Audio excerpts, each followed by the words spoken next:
Hey everybody, and we are live. So let me get my screen pulled up and give you guys a second to join, and we will see what we got going on. Okay, let's see. Let's reboot. I need to reload this page. Okay, so we're just going to give everybody a minute to join the live feed and make sure we can get everybody on here, and we shall be ready to go. So this is the live feed for the online gallery. Sorry, trying to do too many things at once right here. So let me go ahead and reload. So the way this is going to work is I'll be streaming live through the headset for your angel messages. This is actually better than Blog Talk Radio. So I've been doing these things via Blog Talk Radio forever, and what's going on with Blog Talk Radio is they're constantly under like hack. You know, they're constantly, the servers are constantly being attacked, and so you know you have trouble getting into the chat room. You have trouble posting in the chat room. So even when I do Blog Talk Radio, we still have to chat via Facebook. So then one day it dawned on me, why not just live stream?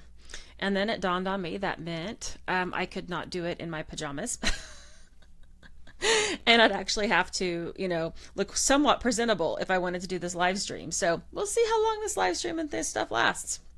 But I'm glad you're here.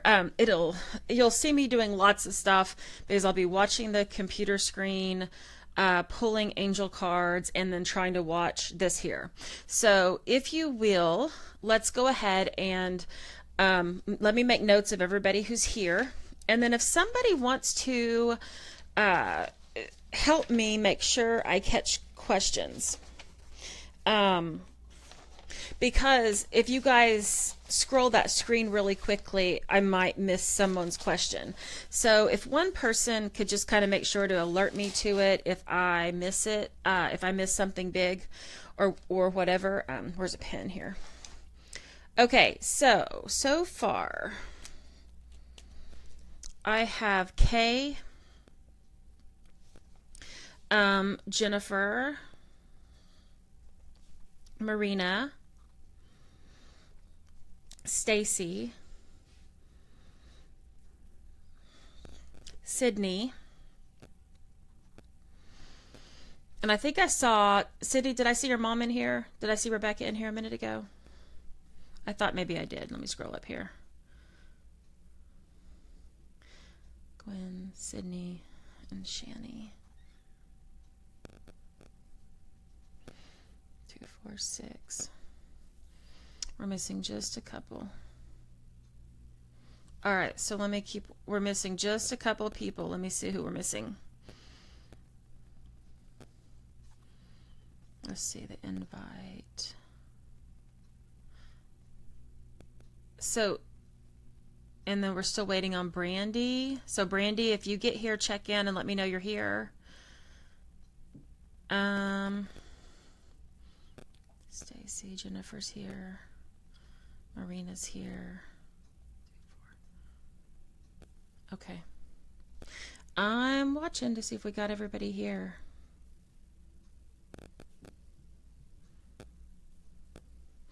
Okay. I will just keep watching and see what we get. Sydney, is your mom in here? I thought maybe I saw her name earlier, and okay. And then I wasn't sure if I imagined it or if I saw it. Okay, so we'll just keep watching. And because, you know, if someone at the last minute couldn't come tonight, I'll work something out with them, because I just really appreciate everybody being flexible when I had to very much cancel at the last minute with very poor communication because of Scott's very unexpected and crazy trip to the hospital. So, okay. Yeah, so Rebecca has posted in here on the first video. Okay, so, oh, she's here now. Okay, great. Okay, I'll go over that that in a minute, Gwen. I'm just waiting on everyone to get here so that we can, I'm just going to give everybody just a few more minutes to get here so that we can go over it together. So, and we almost have everybody here. 2, 4, 6, 7. Who are we missing? Let me look at the invite here.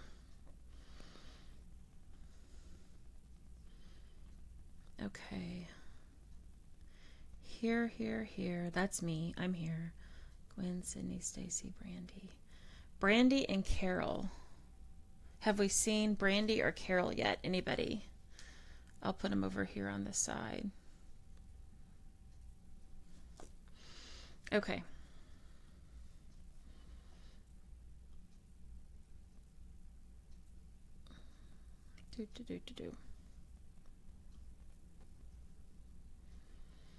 Okay, so I'm going to just go ahead and start, and oops, that's not what I meant to do. And we will just keep paying attention for the other two, and I'll just check my messages sporadically to see if they've gotten lost somewhere or need some help getting in. First time you do these, they're always a little more difficult than, once you've done them a few times. So, okay. So this is an online gallery. Here's the advantages to an online gallery. First, you get to do it at home, so you're not having to drive anywhere. I like doing them in person. I'll do them in person. The problem is by the time you pay for space, which is outrageously expensive as it turns out, you're paying a whole lot of money to do messages. And then you're not, everybody's having to pay so much to do it that no one really walks away feeling good because, you were out, I know it's itching like crazy. You're out, one place was $500 an hour. So to do a 2-hour event, it would be $1,000. So that's the advantages to online galleries. And with technology, we can do it this way. So what we will do is, in a group, we should have 10 people here max. So there will be, feel free to, when it's your turn, ask questions. In a private session, especially if you've had a private session, and I think just almost everybody in here has, or a few of you that haven't. If you have a private session with me, I don't want you to ask anything up front. And that's so that most of the time I'm going to answer your questions before you ask them. And that just, it gives you, extra confidence in the process. And you do know that Spirit is, oh, here's the email from Carol. Okay. Hold on, let me tell you this.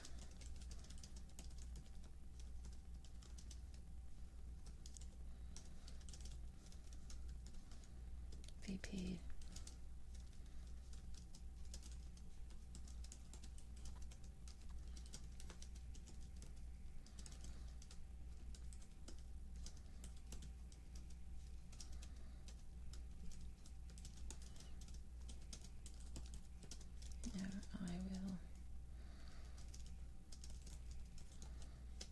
Okay. And I actually figured it would take about 15 minutes to get everybody organized here, because even those that, have RSVP'd yes, still aren't a couple of them still aren't sure about the process. So even though they RSVP'd yes, they're not popping in here yet. So we'll just keep watching. Okay, so in a private session, one-on-one, I ask you not to ask questions. And that's it just validates the process. You know that Spirit is real, you know that they're hearing you, you know that, and when we have plenty of time, that's the way I prefer to do it. No questions from you up front. But in a gallery like this, we're going to have to move. And so ask questions. In a private session, I would say, nope, no questions, at least wait till we're halfway through. But tonight, if you have a big question, make it the first thing out of your mouth. Your options for messages. If you just have, let's say I just have one specific question, ask it. If you don't have a specific question and you just kind of want a general message, and just say that too. Just say, I want angel messages.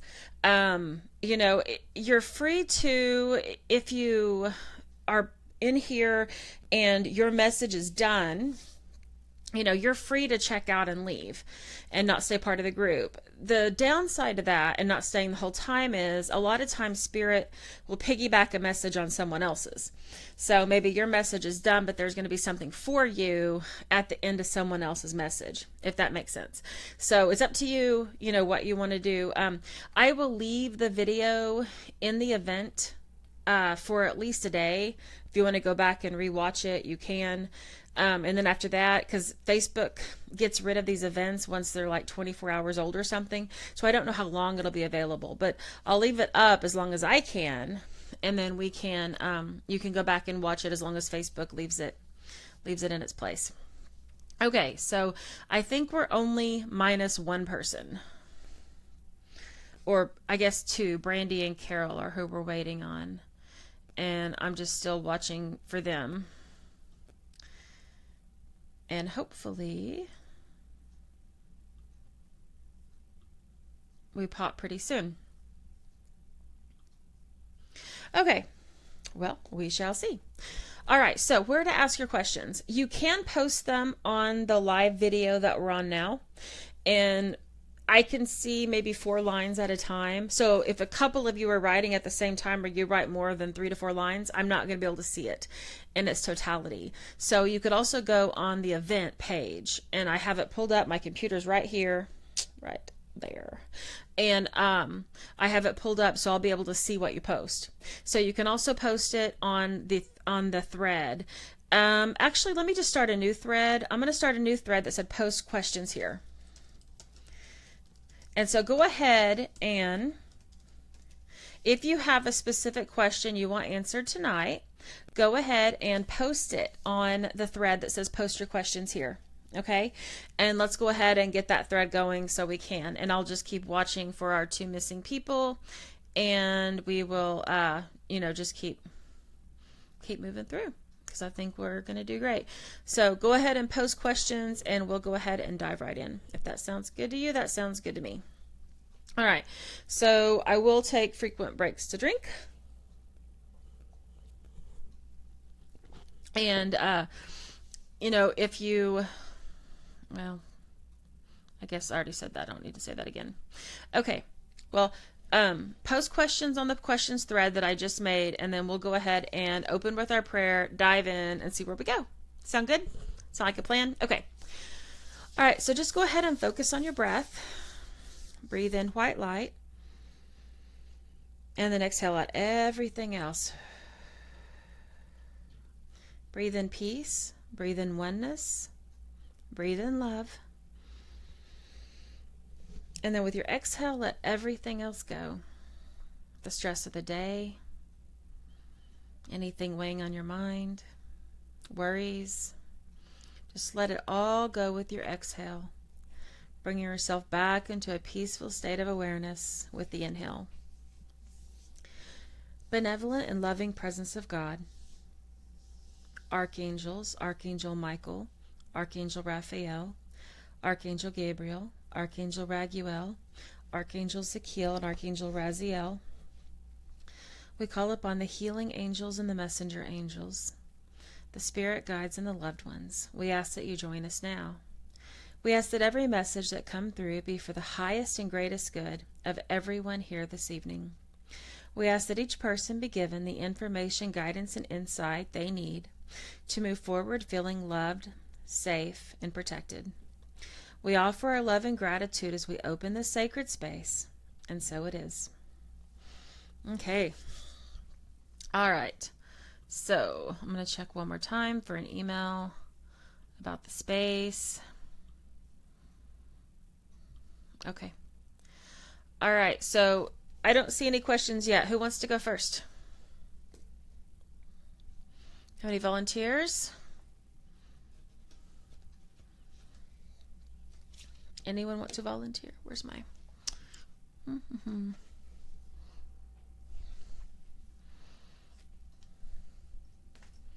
I could lose anything, I swear to you. It's like amazing. My head stays attached sometimes. Okay.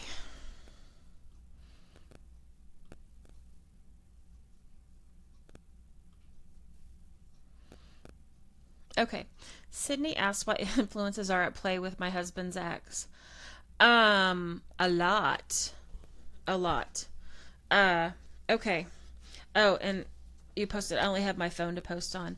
Okay. Then you just post it, and if I miss it, then just go post it again. If I miss it, just post it again on the thing. And I'll just keep scrolling up. Okay. All right. So Sydney asked what influences are at play with my husband's ex. A lot. Okay. A lot. Uh, First and foremost, Archangel Michael is saying that, even though I'm sure at one point she declared that she was not in love with him anymore and she did not want him and she wanted him gone, you know, sometimes sometimes we can't really let go when we think we can. And so, I'm trying to just dance around it. She doesn't want him, but she also doesn't want to let him go. And so the fact that he's moving on is causing her to really rage a lot. And it's difficult because her personality, her energy field looks like she she is very regretful. She's very regretful that she divorced him. She But it's not necessarily that she would it's kind of like I want to be really skinny and I want to eat tacos, right? That meme that goes around. So you could be either really, really skinny or you could eat tacos, and it says, do you want crunchy or crispy tacos, or soft or hard tacos? Same kind of thing. She, on one hand, she doesn't want him, but on the other hand, she does. And she's like, really regretful that she let him go in a way that he moved on. What would be better as if he pined over her forever and he really wanted her back and really wanted her back. And that, she got to, have it both ways. And so the fact that he's moving on is causing her a lot of pain and a lot of, distress. And, it's like, I'm going to punish you for moving on, even though I wanted you to move on. And I don't know the dynamic of how or why they technically. Ooh, Ziggy's under my feet and he's making my feet warm. I don't know the dynamic of why they ended up divorced, but I can tell you that she still loves him. And, that's okay. Here's the other person coming in. Let me go ahead and do this real quick.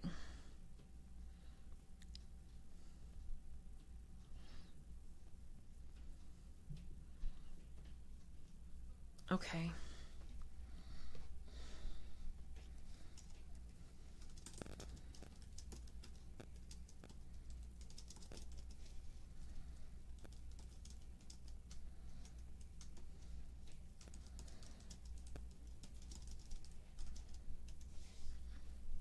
Sorry about that. I should have asked a friend to come over and help me do this, to take care of this thing, so when people are trying to get in and they can't, so they don't get frustrated. Live and learn, right? So anyway, she's upset because there's a part of her that just cannot believe that he's moved on. And there's a part of her that thinks it's almost like if I act passive aggressive enough and if I do enough things, it's just going to be easier for him to be single and be miserable than for him to move on and be with someone. Okay. And so there's that influence. And there really is a feeling of undoneness with them. And that doesn't mean that they need to be together, that they're in love with each other. That's not what I'm saying. What I'm saying is that from her perspective, there is so much that was left unspoken, unsaid, undone, unexperienced. It's kind of like you get to the vacation and all you wanted to do was go home, go home, go home, go home. And then you're home and then you realize you didn't really do what you wanted to do on your vacation. Kind of like that. So there's some past life karma at play now as well. Okay. There is some past life karma for them. And one of that past life karma for them, is that they've tried many times to be married. They've tried many times to work it out. And these two people are just, it's not in the stars. I mean, they're not compatible with each other at all, energetically speaking. But yet it's kind of like you're attracted to the thing that would cause you the most friction and the most growth. And that's how it is. Okay. Unfortunately, I do think that, she's just going to continue to lash out. Cause problems in any way that she can. Now, if he were to be single and pining and miserable, it'd be a lot easier for her. It'd be a lot easier because, see, I'm in her energy right now. If he would just be miserable, it'd be easier for me.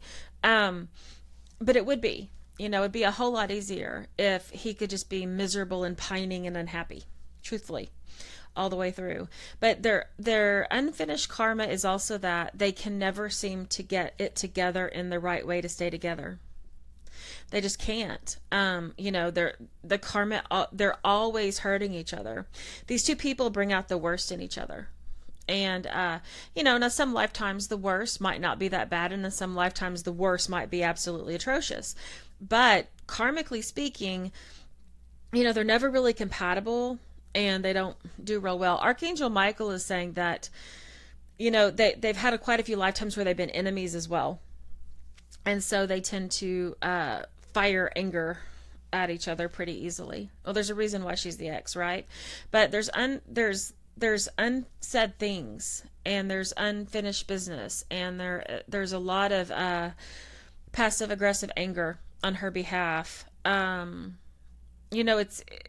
The angels are just saying that they really should not ever be together in any lifetime, like ever, because they're just that incompatible. Makes me curious about a few things, not necessarily appropriate to ask, but yeah. So okay.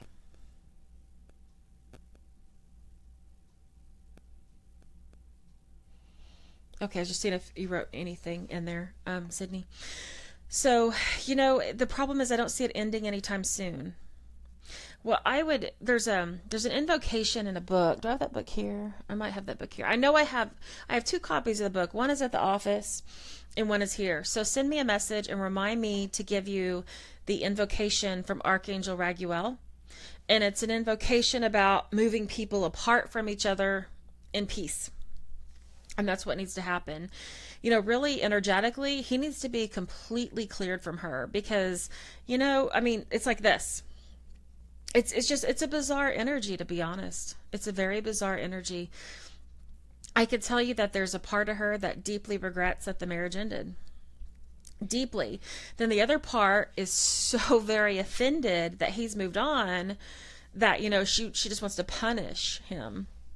You promised to love me forever and you die miserable and alone without me. Well, here you are. I keep hearing that song that says, I'm here to remind you of the mess you made when you went away. It's not fair. Blah, blah, blah. You promised to love me until you died. Until you died. Well, you're still alive. That song. That's the song I keep hearing. It's like from the, I don't know, 90s maybe. It's about the mess you left when you went away, and it talks about the new, it's the singer's take on the new woman in his life and how angry and how bitter and stuff. And so she said, you're on target, figure out what to do with her. The legal situation, I wish I could tell you. I mean, it's going to end up eventually okay, but it's going to be sticky. And she left him for another man. Of course, I mean, that's it. She did not want to let him go, but she also did not want him. She wanted another, but if he could if she could find a way to put him on pause, right? To put him on pause and put him up on a shelf so that when she was good and ready, she could have him again. That would be it.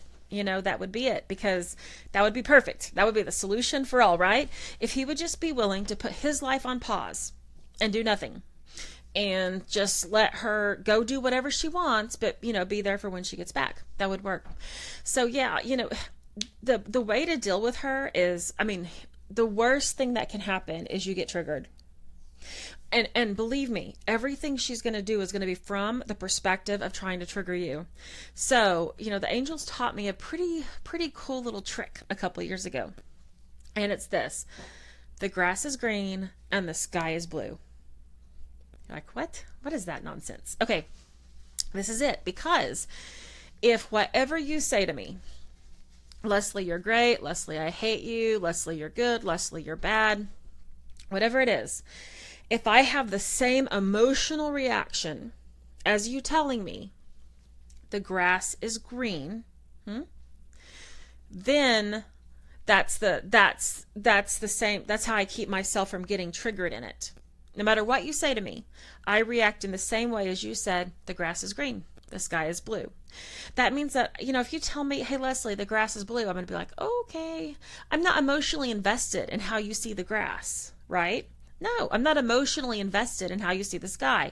So whatever you say to me, I'm going to hear, the grass is green, the sky is blue. Meaning whatever you say has no emotional effect on me.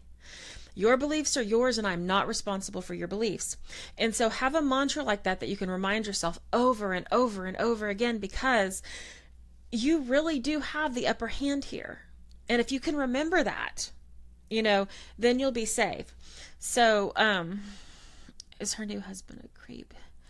Her new husband is fundamentally broken. First of all, I strongly suspect that there is some kind of autism spectrum thing going on. There seems to be some really weird blockages around communication. Okay. And then some really weird issues around boundaries and about what's appropriate and what's not appropriate and blah, blah, blah. So, I would say I would definitely be mindful of that. Not jump to really bad, fast conclusions, but be mindful and be aware and make sure that, the kids involved know, bathing suit touches are private places. And, okay, hold on, time out. This lady's still trying to get in. How do I tag you? Okay. We have everybody but one person so far.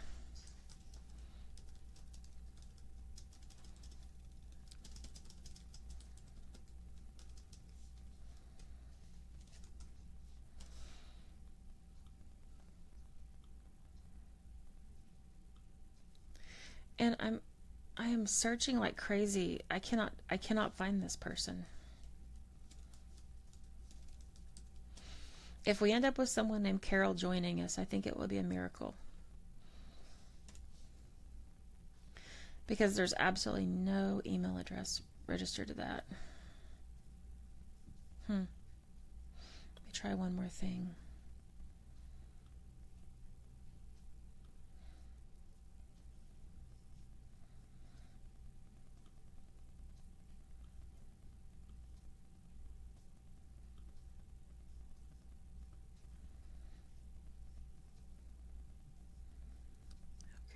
Likes.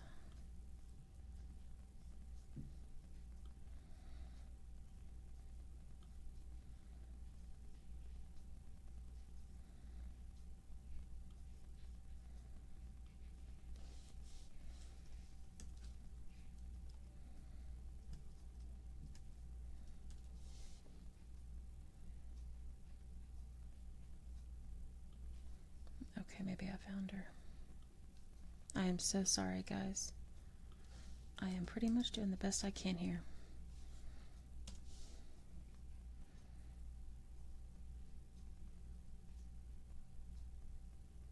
Okay, let me ask her if she's friends with Kathy, and that might be the trick I need here to find her.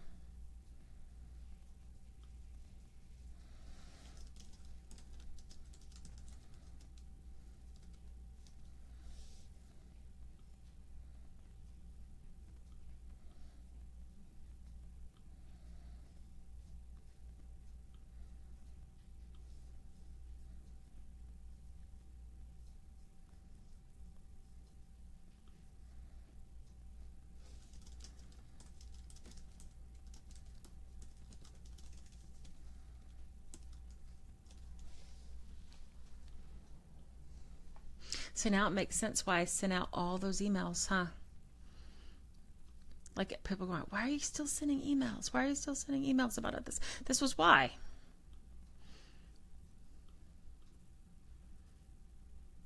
Okay. Well, let's see if that works. Hopefully it does.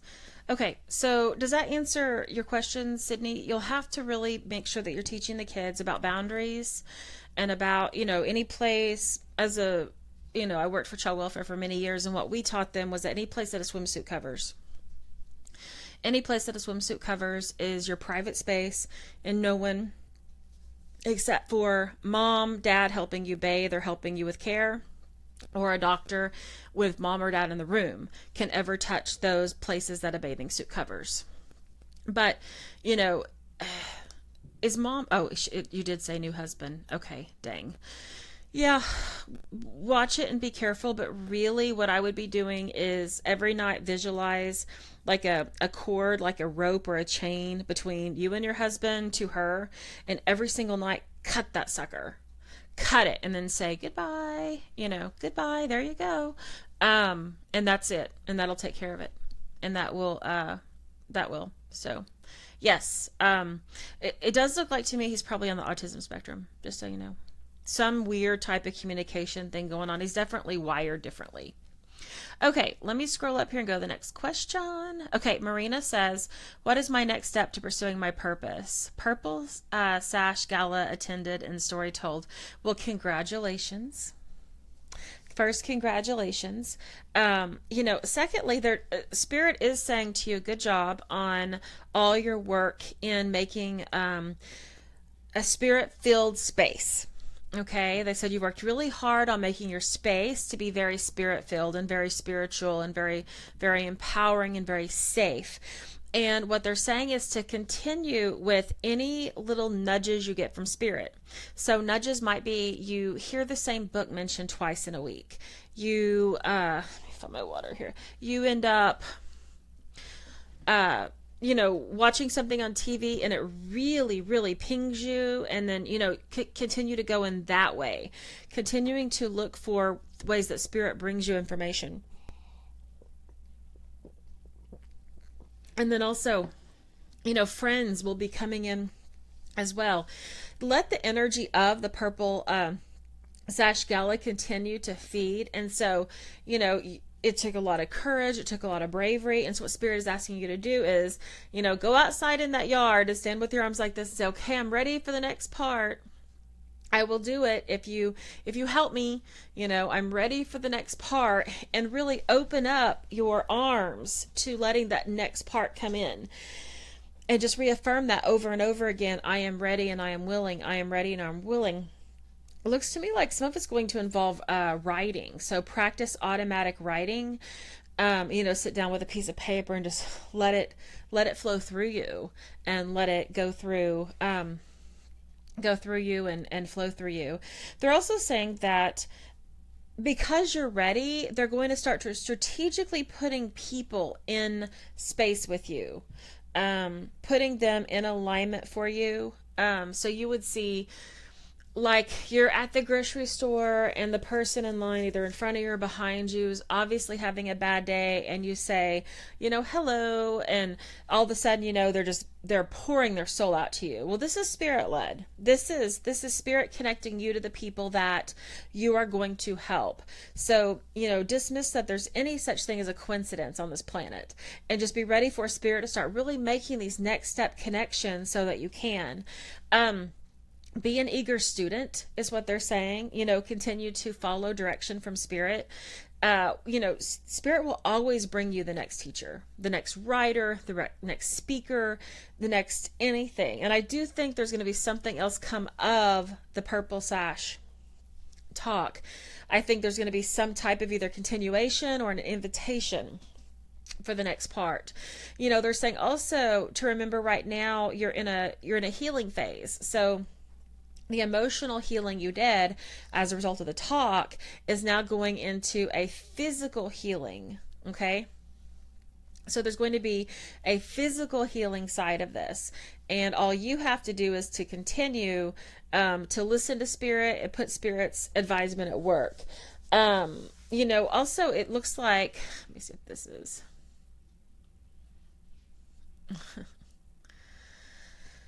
Okay, let me try to add this lady one more time.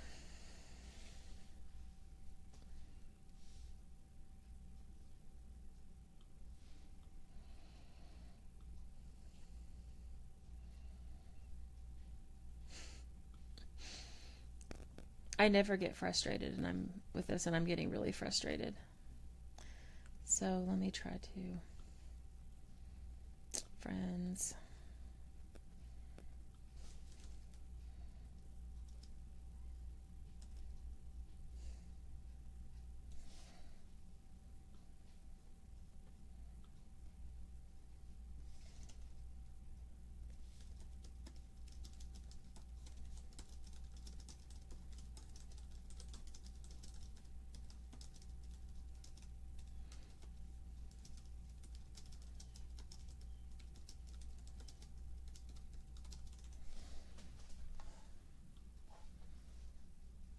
Okay. So again, I apologize. Um, okay, I think we have everybody in here but one person. It's just that last person I'm trying to get in here with us. So they're saying to let you know that this is a time of physical healing for you. The work that you have done emotionally has made it so that you're hitting a new place for physical, and I'm getting that you're going to have a really big release soon physically. Sometimes those can be intense. Sometimes that release doesn't feel too good. So they're saying now is a great time to add a detox tea, add, maybe like detox herbs. Now's the time to think about what you can do to detox the body, because the consciousness made a shift. Okay. Now it's time for the body to make a shift as well. And that's what they're saying to do. So, that's literally what they're saying, and you just keep putting one foot in front of the other. Also, it looks like they're going to be a member of your soul family, female, is going to be coming in pretty soon. And so look for her. Also, my thought is she's going to have a story similar to yours, but she will not be as far along on her journey, and so you're going to inspire her and then help her go even further. Okay. All right, let me see these messages now. Okay. Let us.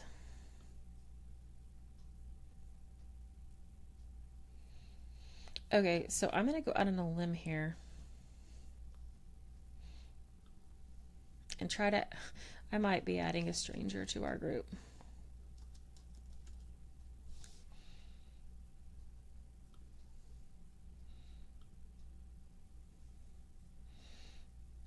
But I have a 1 in 3 shot of being right.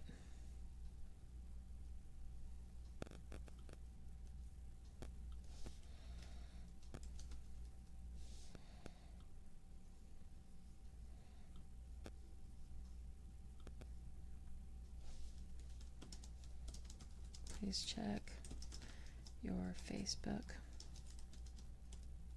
invitations.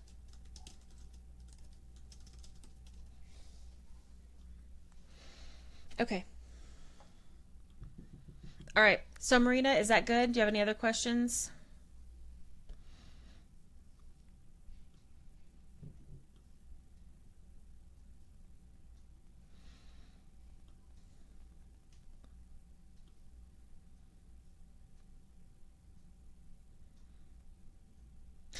Marina, I also, when I was looking back at your message, I also see the possibility of that story being put into print and part of like a collection or an anthology.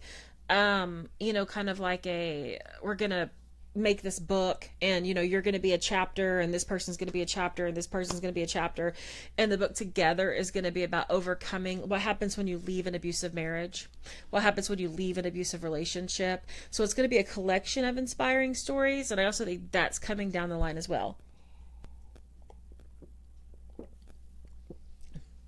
Have I karmically released my ex? You have released your ex for this lifetime in totality. There are still some past life things working their way out. and they will just continue to do so. And I don't see anything you need to do at this point. It's kind of like it's unwinding a ball of yarn, and you've already set it in motion, and you've got all this one off, and now you're just waiting on the rest of it to kind of unwind. So I don't see anything you need to do. I think that there's nothing else you need to go do. It's stuff you're just going to allow it to happen.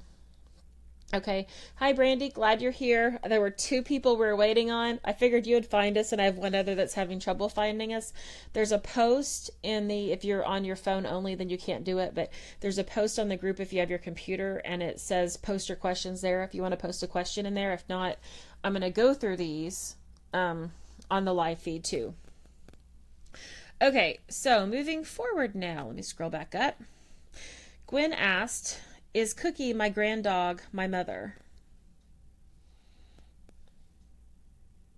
How does Larry like the changes in the house? Okay, so Gwen, are you asking if your mom has reincarnated as the dog or if she influences the dog? If you could elaborate on that slightly. In either location, I'll just be watching them both, and that will and did you get influences dog? Yes, she influences the dog, absolutely, but is not the dog, but does influence the dog greatly. And then also, have you gotten rid of a bunch of stuff and cleaned it out and made it new and spiffy? And I see flow being restored and stuff being sent, and cleaning out closets, cleaning out the garage, cleaning things out. And is that what you did to the house? And yes, she influences the dog is named Cookie. Okay. Cookie influences, Cookie's under the influence of her. Yes. Well, dogs can often see spirit, and they do really well. Now, you have a Scott too. Carol, don't be embarrassed. You made it. I don't think I've ever been this happy. Thank you, Spirit. I'm so happy. Everybody made it. I'm happy. Okay.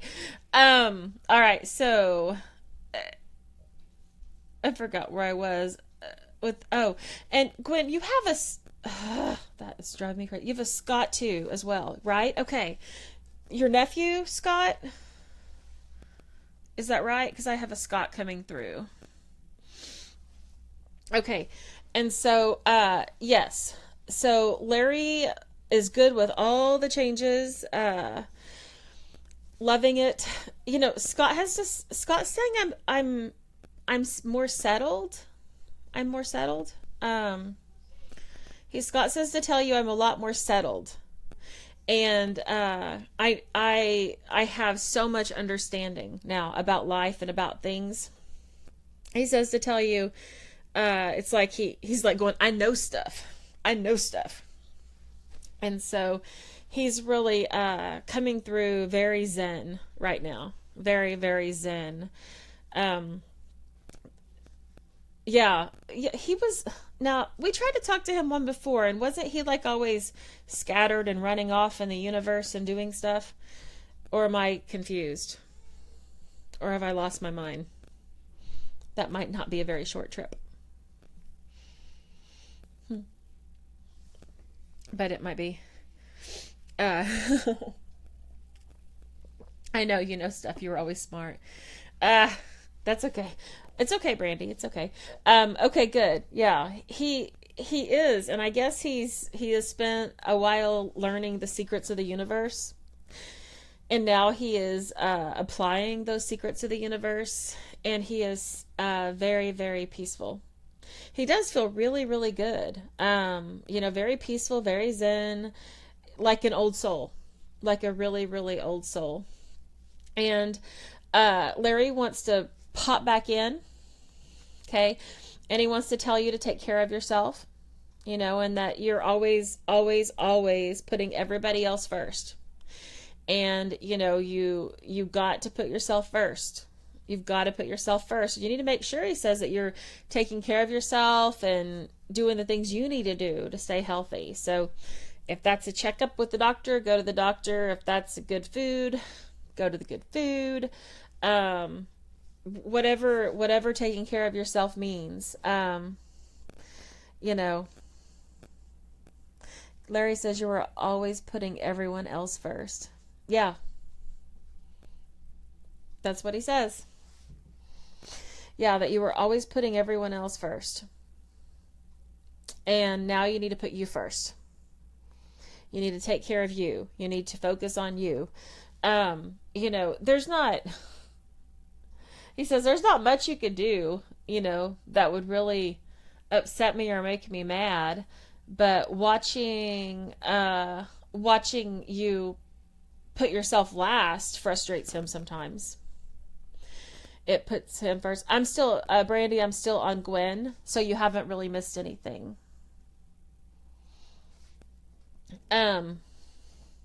So yeah, he says to tell you, you got to put yourself first. And then also he says that he thinks you're going to be doing some traveling soon. He says you're going to be traveling soon and you'll really enjoy it. And don't make it stressed and hurried. Let it be leisurely and fun and just very peaceful. Very, very peaceful. And say that again. He says to tell you that there may be some big changes coming in life too. There may be big changes with life, with work, all of it. So he says to tell you big changes are coming, and you will like them. You will like them a lot. Okay. I'm sorry, Gwen, that I cannot remember. I apologize so much. But did Scott have kids? Scott's talking about kids, and I'm not real sure whose kids he's talking about.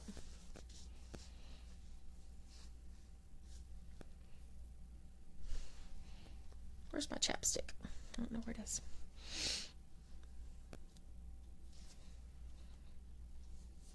Okay, he's talking about his kids and watching.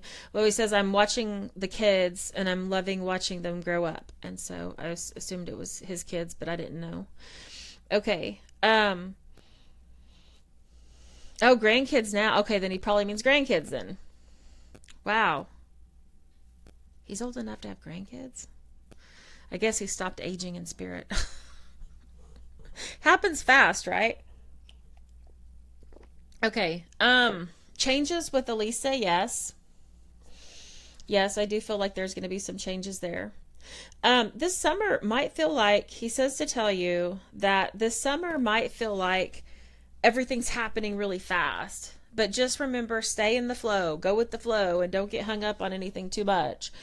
And it will be good. Oh gosh, I gotta sneeze. Sorry. Oh, that's gonna kill me. I can't sneeze. Oh my gosh. And it's live on Facebook. That's awesome. Okay. Anyway, says, go with the flow this summer. Go with the flow. And just let things, let things go through. Larry's expressing concern about a male younger than him. And he's just saying to set boundaries with him. So just set boundaries and hold your boundaries. And he'll be okay. He says you're worried about this younger male, and just set boundaries and hold your boundaries, and he'll be okay. Don't fret too much, and don't give him a whole lot of rope. He says, don't give him a whole lot of rope or he'll hang himself with it. But set the boundaries and hold the boundaries. Okay, is Kara going to settle in this lifetime? In this lifetime, yes. It'll be a while. Yeah, it'll be a while. Kara's soul comes through very much almost like a gypsy, very much needing freedom of expression, freedom from rules, freedom, all of that. And so, yes, she will eventually settle down. Not anytime soon. Okay, good. On the young male. Awesome. Okay, was there anything else, or I'm going to move on?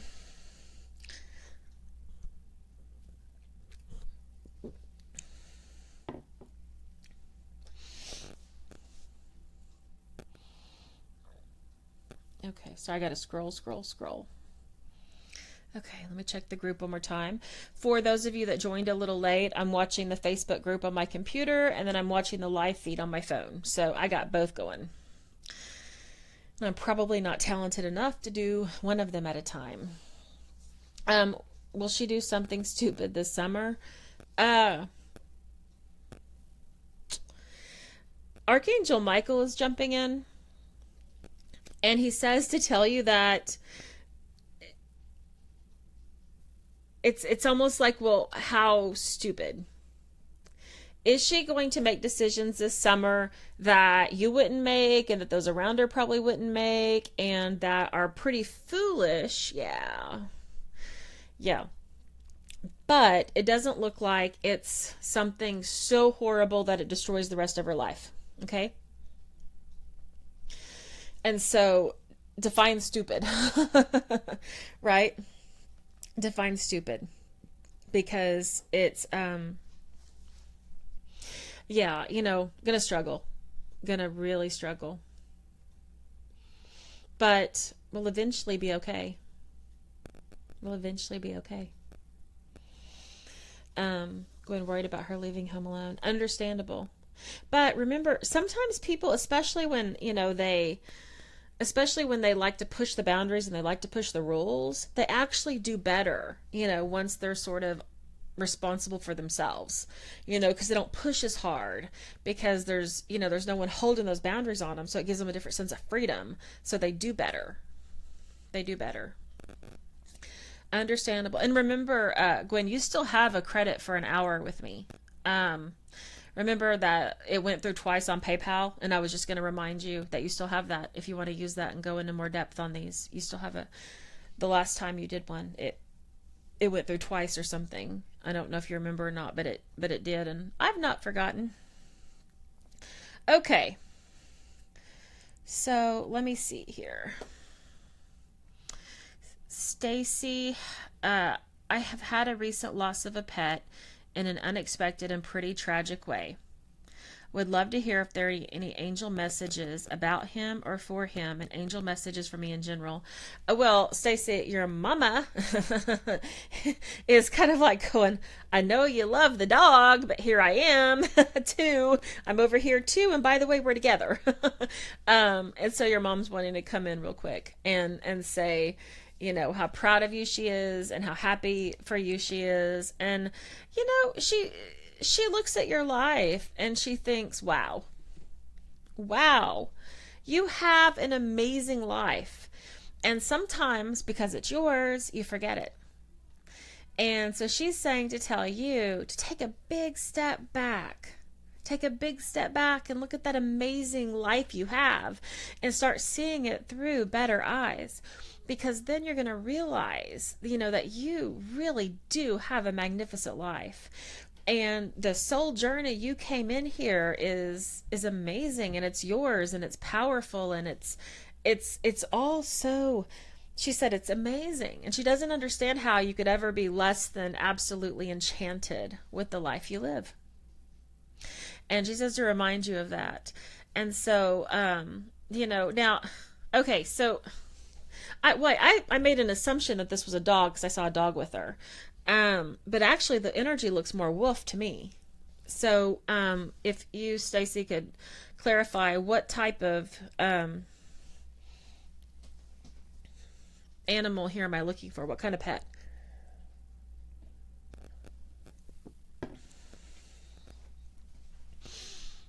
Oh, you sent through Facebook. Oh, no, not in the sorry, not in the instant messenger. I saw what you just wrote me, but no, I'm looking right here, and I'll respond to your, he was a chow chow. Okay. See, now we're on the same page. Okay. Okay. Chow chow. Awesome sauce. So that he has more like wolf energy to me, more like Native American guardian wolf energy. I see very, very strong connection energy right there. And oh, they look like wolves. Oh, okay, cool, because that's what I see. I was gonna like panic. I made an assumption there it was a dog, and then I thought, what if it's like a little house cat or something? And I kind of look like a fool. Okay, so they look like wolves, yes. So anyway, what was his name? Post that in there so I have a name for him. Anyway, he's with your mama, and he is getting his healing on, getting his. It's almost like being incarnated made Sammy. Being incarnated made Sammy lose just a little bit of his spirit-based mojo. Okay. And so Sammy is getting all that back right now by traveling with your mom. And they are busy. They say to tell you that there are some really amazing things going to happen on this planet within the next 3 to 4 months. And just remember that they're part of that, and so are you. And, they're saying that this is why you came here, and it's about time that all starts unfolding all the way through. Sammy, so what I'm getting from Sammy is that these things that have come through on the planet, it was necessary for Sammy to be in his truest and most powerful, pure form. And so he had to go back to spirit. He says, I stayed like the last possible moment I could, I stayed. And then I had to go back to spirit because of what's coming. And, but he swears he'll never leave you. Never, ever leave you. You have a very, very loyal companion and guardian in Sammy. Sister, the angels are telling you, my head hurts a little bit with it, but you can't save them all. Okay? You can't save them all. So your job becomes to figure out who you can save. And you help them. And those that you can't, it doesn't mean you love them any less, because you don't love them any less, but it just means that you understand that you can't save them all. And so you're willing to honor that and to know that and to save those you can and send love to the rest. Okay? And remember that the things that are going to come in for the next 3 to 4 months are really going to be shifting and moving. And you've got your mom and Sammy on one side, and you've got you on the other, and you guys together form this magnificent anchor. And it's going to be amazing. It's going to be thrilling, and it's going to be powerful, and it's just starting. But she says to remind you to be in love with your life. Take a big step back and fall in love with your life all over again. Okay? And just don't put any limitations right now on what spirit can do, because it can be really magnificent. Oh, sorry. Oh my God, Avery. You shaved the dog bald. Mm-hmm. Whoa. Okay.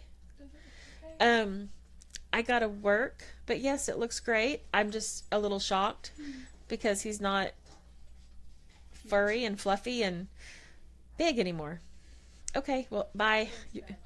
It doesn't look bad. It doesn't look bad. It was a shock. I was not expecting him to be bald, but he actually looks really cute. Okay. Ooh, that was a shock. She just came down here with Spud. I'll post a picture on Facebook later. Spud, who was a big ball of fluff, is now not. And it's very surprising, but she did a great job. Okay. All right, moving forward. Actually, let me go here. So I'll try to go back and forth. Okay.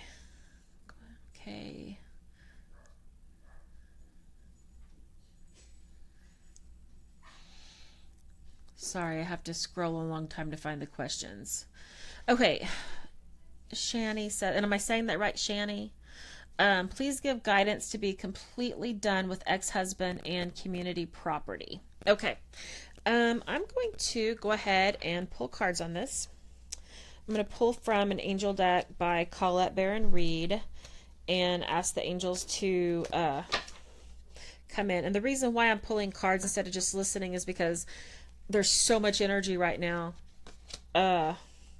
floating around here. I want to make sure I get that I get your energy and I fully disconnect from everyone else's.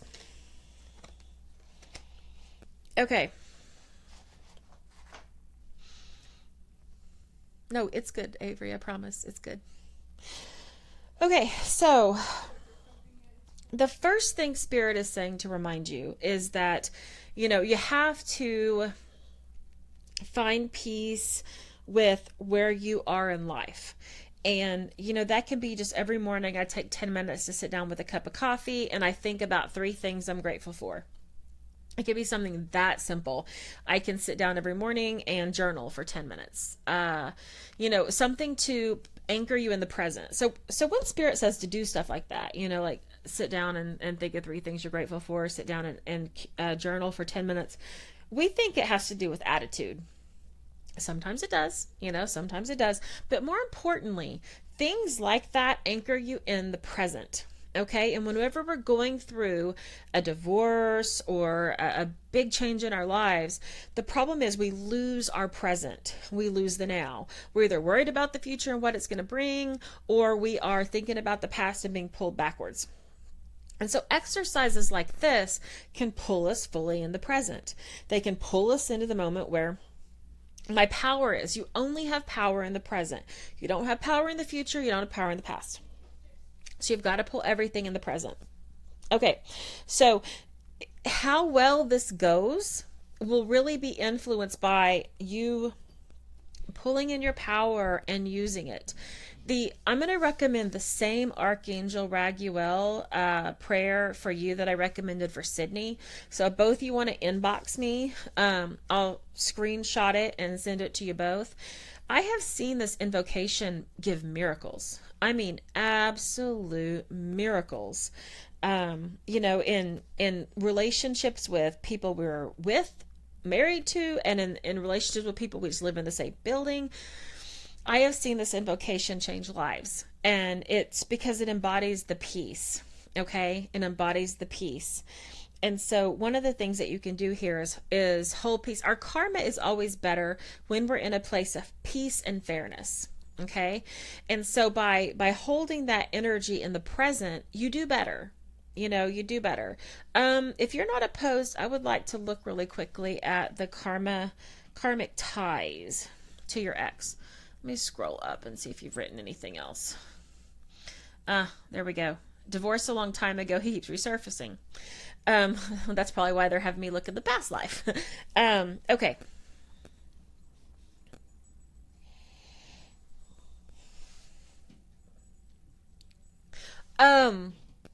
If you don't want to post this here and you want to like private message me or something, that's fine. But there's a lot of danger in the past lives with this person. And you say resurfacing, and when I start looking in this karma, I see stalking. I see stalking and him not wanting to let go.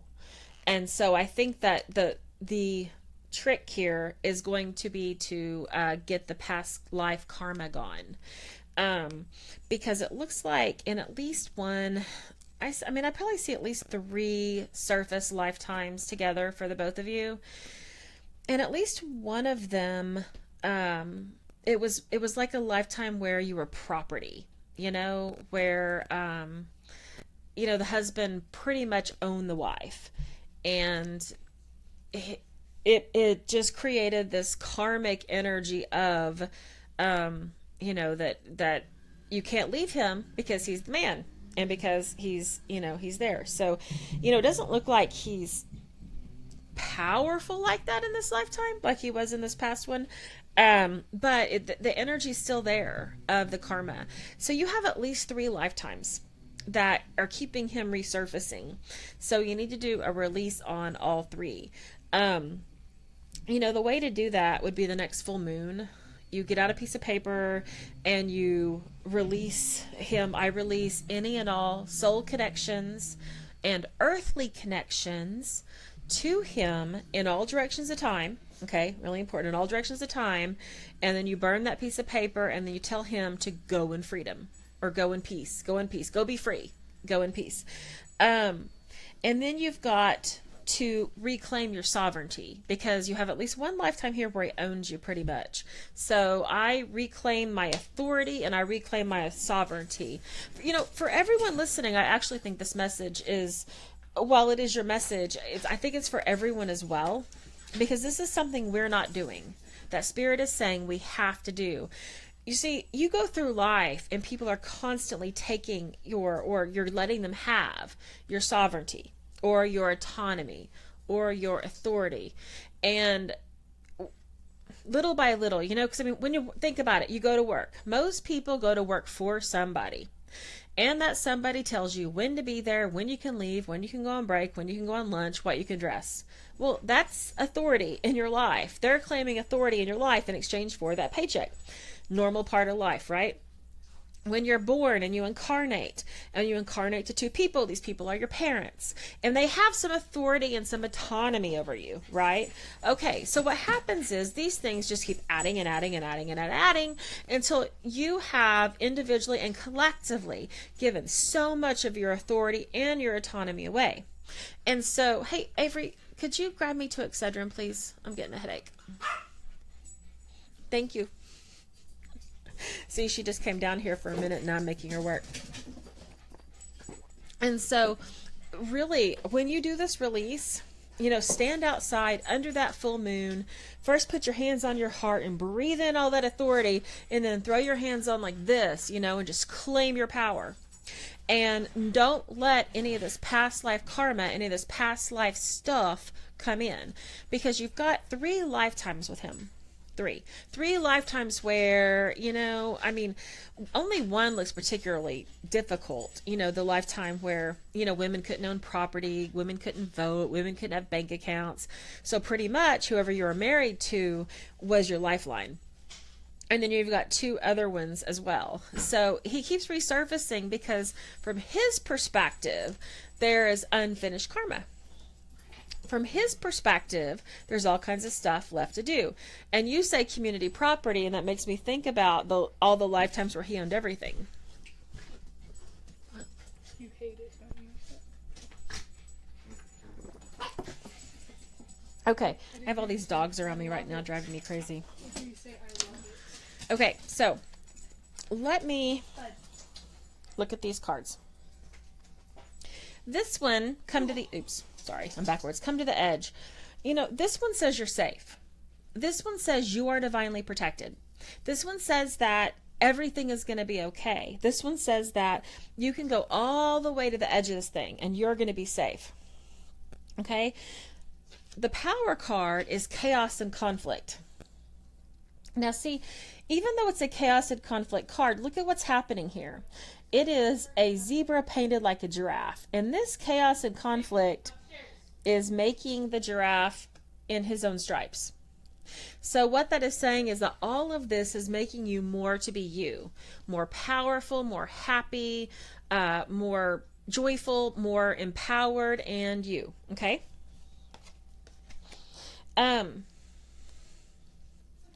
You know, I think you have to be willing to cut those cords, is what Archangel Gabriel is saying. You have to be willing to cut the cords to him. There's so much karma there. There's so much past life history there that, you know, maybe there's a part of you that's not ready. I mean, maybe you are, but maybe there's a part of you that's not, and that's the part you've got to talk to. You've got to talk to the part that might be unintentionally keeping that door open so he can keep resurfacing. Because, you know, sometimes we do stuff like that if we don't realize the contract is done. Soul contracts work that way. Even we have this belief that when a soul contract is done, it just magically disappears. And that's really not the way it goes, because the soul contract can just keep repeating because no one ever consciously let it go. And you have to consciously let that contract go. So, you know, I would... And it could be, well, actually, not could be, it's actually pinging that it is. So we're talking about a past life where, you know, women couldn't own property, women couldn't vote, women couldn't have a bank account. This this lifetime actually looked like it was in the US probably in about the 1700s. So we're just past, colonial America. We're in the 1700s. We're not yet to the time of the Civil War, of course, but we're there. And everything about your life was controlled by, your husband. Because of that, it's like your power anchored to him somewhat. It anchored to him, and so he was in control, but also a necessary component of it. Okay. And so there's this part of you that wants to do the same. It's like it needs to flip it. Okay. So he needs to be connected to you because you had to be connected to him. And so in order to release this karmically, you have to be willing to let all those lifetimes go and all that karmic energy go. But let me tell you, you've got some really good stuff in the works. Okay. You have some really good stuff ready to come down that pipeline. So, get present, get in the moment, and really start dreaming about what you want. Make a vision board because you've got lots of good stuff coming down the pipeline. And you don't want to let whatever this is hold it up. Okay? Don't let whatever this is hold it up because it's all good. And you want it. Okay? All right, any other questions before we move on? Okay.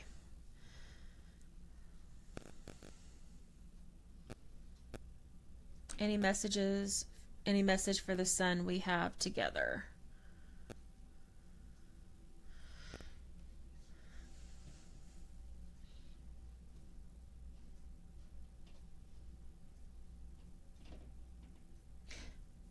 Can for the son you have together, and then my son, you mean?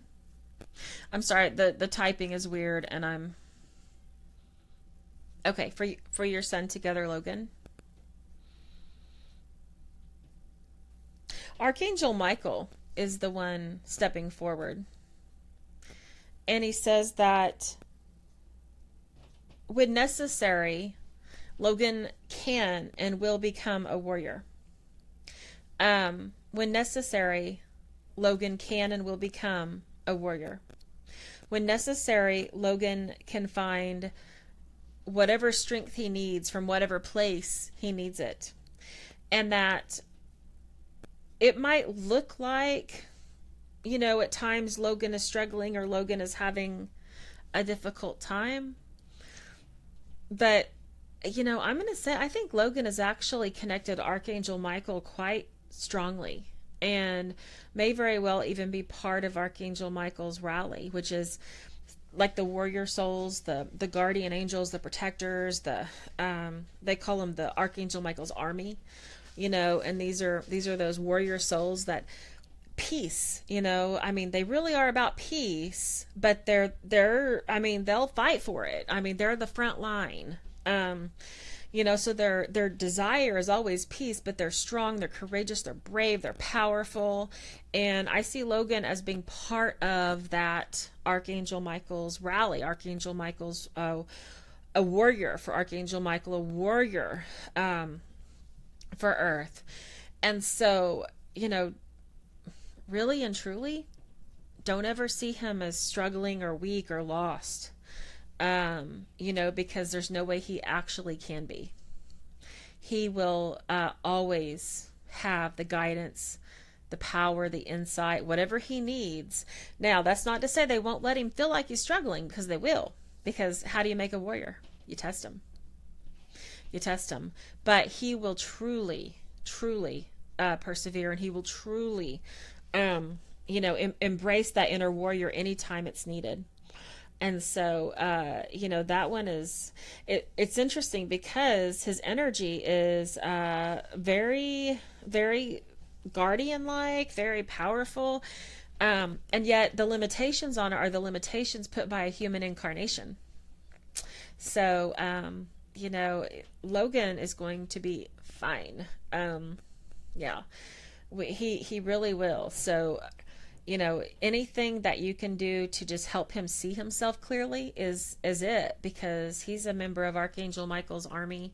He's a rally member. He's a warrior, and he will always be protected, and he will always be safe, and he will always, be someone that is here as a guardian to this planet.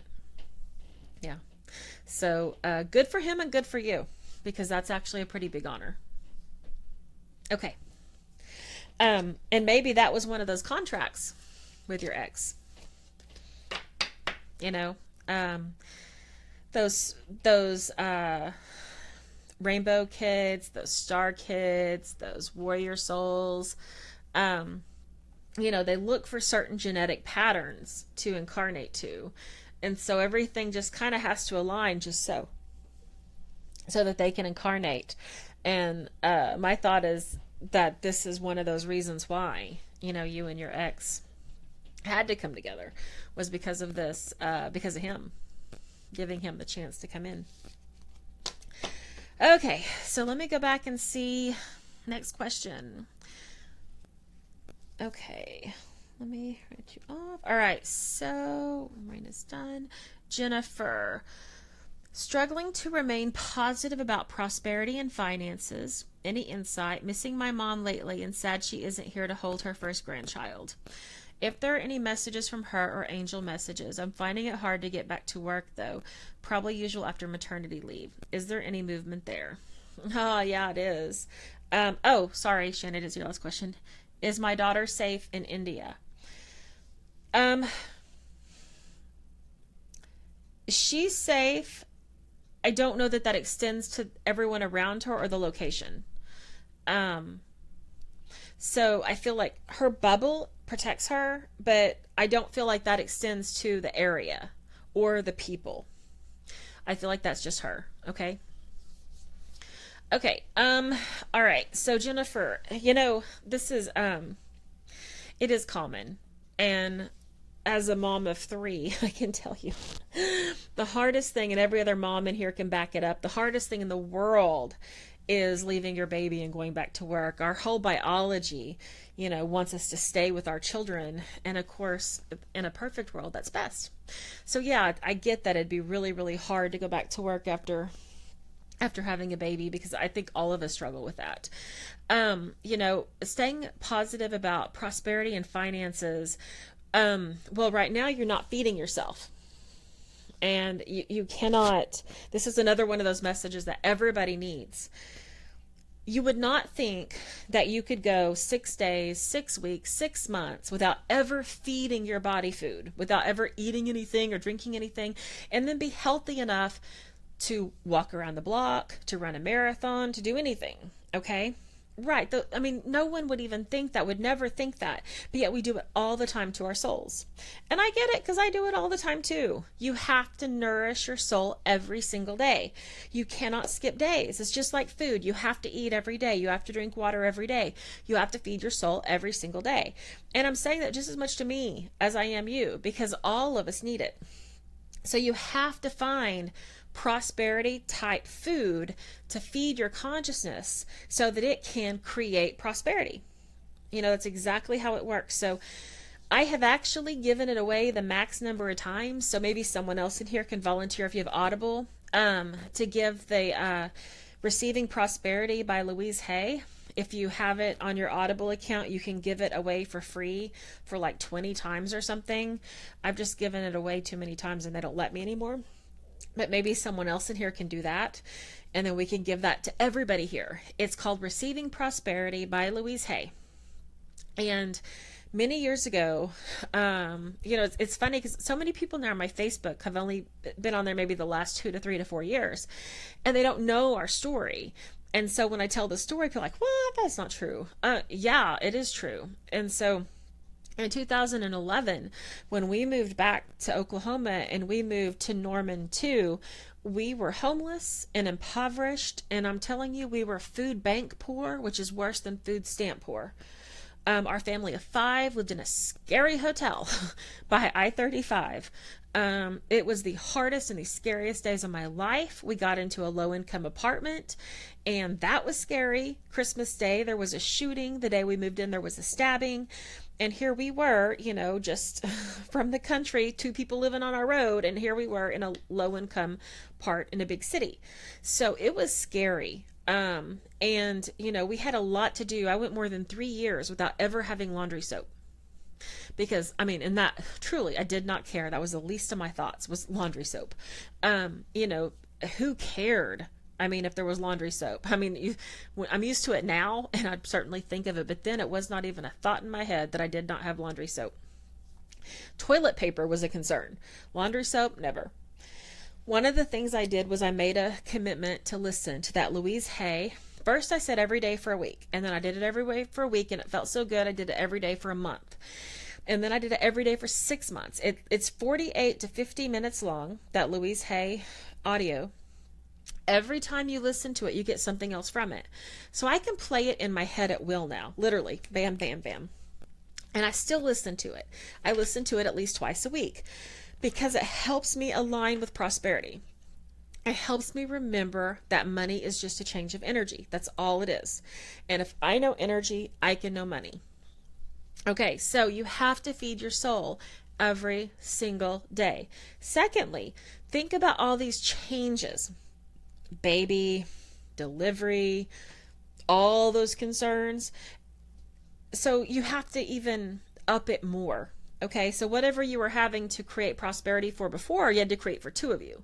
Now you have to create prosperity for 3 of you. And now you have this whole added energy of being a mom and finding prosperity for my kid too. So you need to up it even more.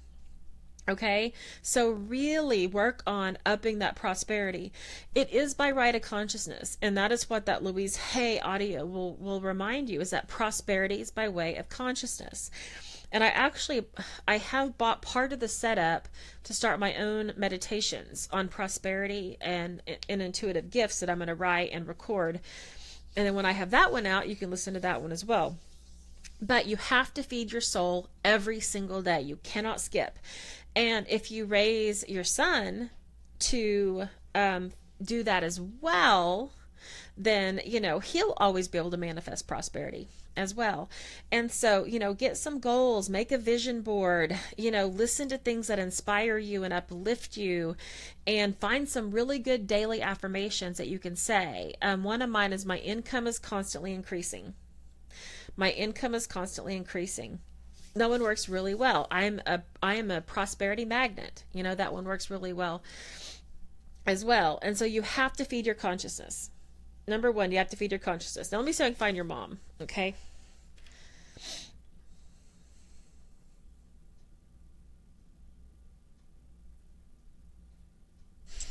Okay.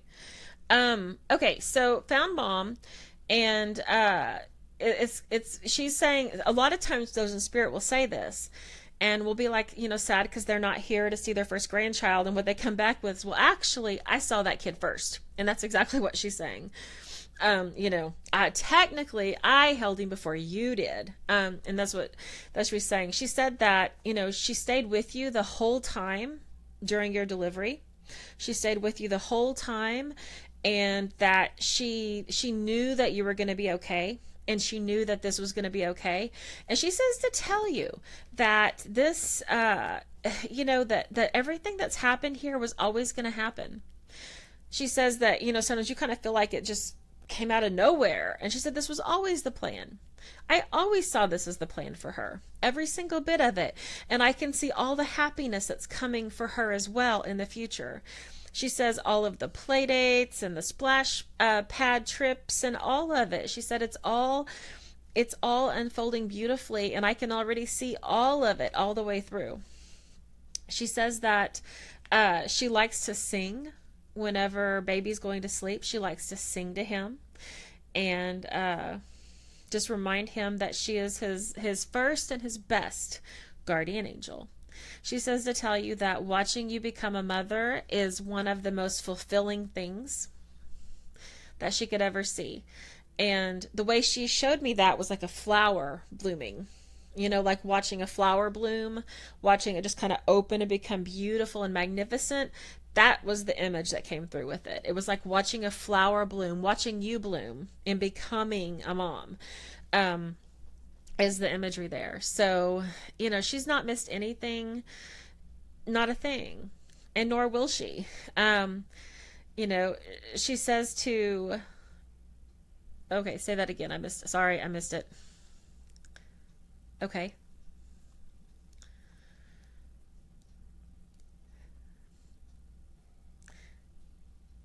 Okay, she's saying to tell you, don't be afraid to tell people no. If it doesn't work for you, it doesn't work for you. You just tell them no and you move on and you don't worry about it. Because there are going to be times you're going to have to tell people no because, you don't want your child to go play with their kid, or you don't want them to go to their house, or whatever it is. You practice now. You just practice telling them no. And that will be all that you have. Okay, so she says to tell you that maybe not this year, but maybe next year. So maybe next spring or so, someone, and I'm thinking it's going to be your husband, but I'm not for sure because it's not real clear. I just get someone in your family, so that, my odds are pretty good there, is going to have a little bit of a health scare, but they're going to be okay. They're going to be okay. So, when that health scare comes, you just remember these words. Remember these words that it's all going to be okay, and they're safe. They're safe. So when that health scare comes, you're just going to have faith that it's all going to be okay. But I do see a little bit of a health scare coming next spring. And I think it's your husband, but it's all going to be okay. Okay. You also have someone who, I'm going to say this is a grandma. I guess it could be a great grandma, but I think it's grandma. She's coming in as well.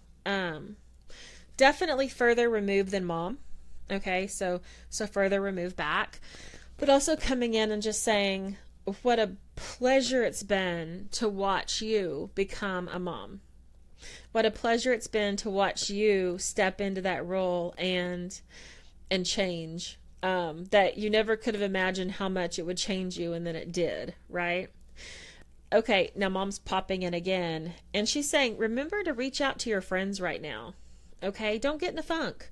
Reach out to your friends. You have so many people that love and support you. Let them love and support you. Okay? Let them. Okay. All right. So anything else there? Or are we going to move on?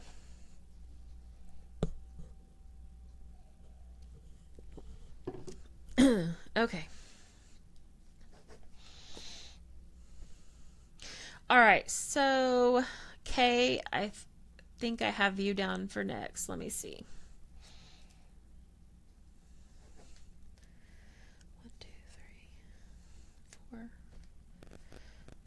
3, 6, 7, 8, 9, 10. Okay, I think we have 4 of you left, if I'm counting correctly. Okay. Kay said, so I have left, and if I'm missing you, speak up. I have Kay, Rebecca, Brandy, and Carol. So if there's someone in here that I have not given a message to that I did not mention your name, speak up now so I can add you to the list, because, we're running through the list and it gets a little confusing. So that way, make sure I get everybody.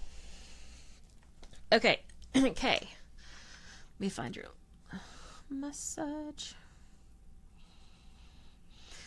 Will I ever hear from B again, and how did he take my email? I would also appreciate angel messages about any other issue in my life that might be helpful to know. Okay. I do think eventually you're going to hear from him again, but I do think it's going to be a little while. How did he take the email? Not seriously, to be honest. Not seriously. Because he assumes that he has enough influence that you don't really mean it, and if he just waits a little while, then he'll come back around.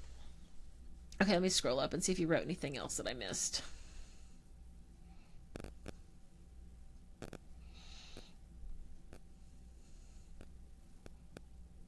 My gosh, we've talked a lot on this thread. Do. Okay. Okay, same message you put in both places. All right, Kay. Okay. Um, so other messages about if any other place in your life. Spirit is definitely encouraging you to continue on your spiritual growth path and to continue to step up and be of service. Your greatest path to empowerment is in your gifts, is in your spiritual gifts. It's going to be to continue to learn, grow, acknowledge, and share. Okay, learn, grow, acknowledge, and share. Also, they're saying, to really continue to work on the self-love a lot. Really push your boundaries there. And, every day looking in the mirror and saying, I love you. I love you just as you are. They're also suggesting EFT tapping for that. And so if you haven't ever, because I can't remember if we've ever talked about EFT tapping or not, but if you go to thetapping.solution.com, that's the Nick and Jessica Ortner's website, and Wayne Dyer was a huge fan of theirs and a huge fan of their tapping.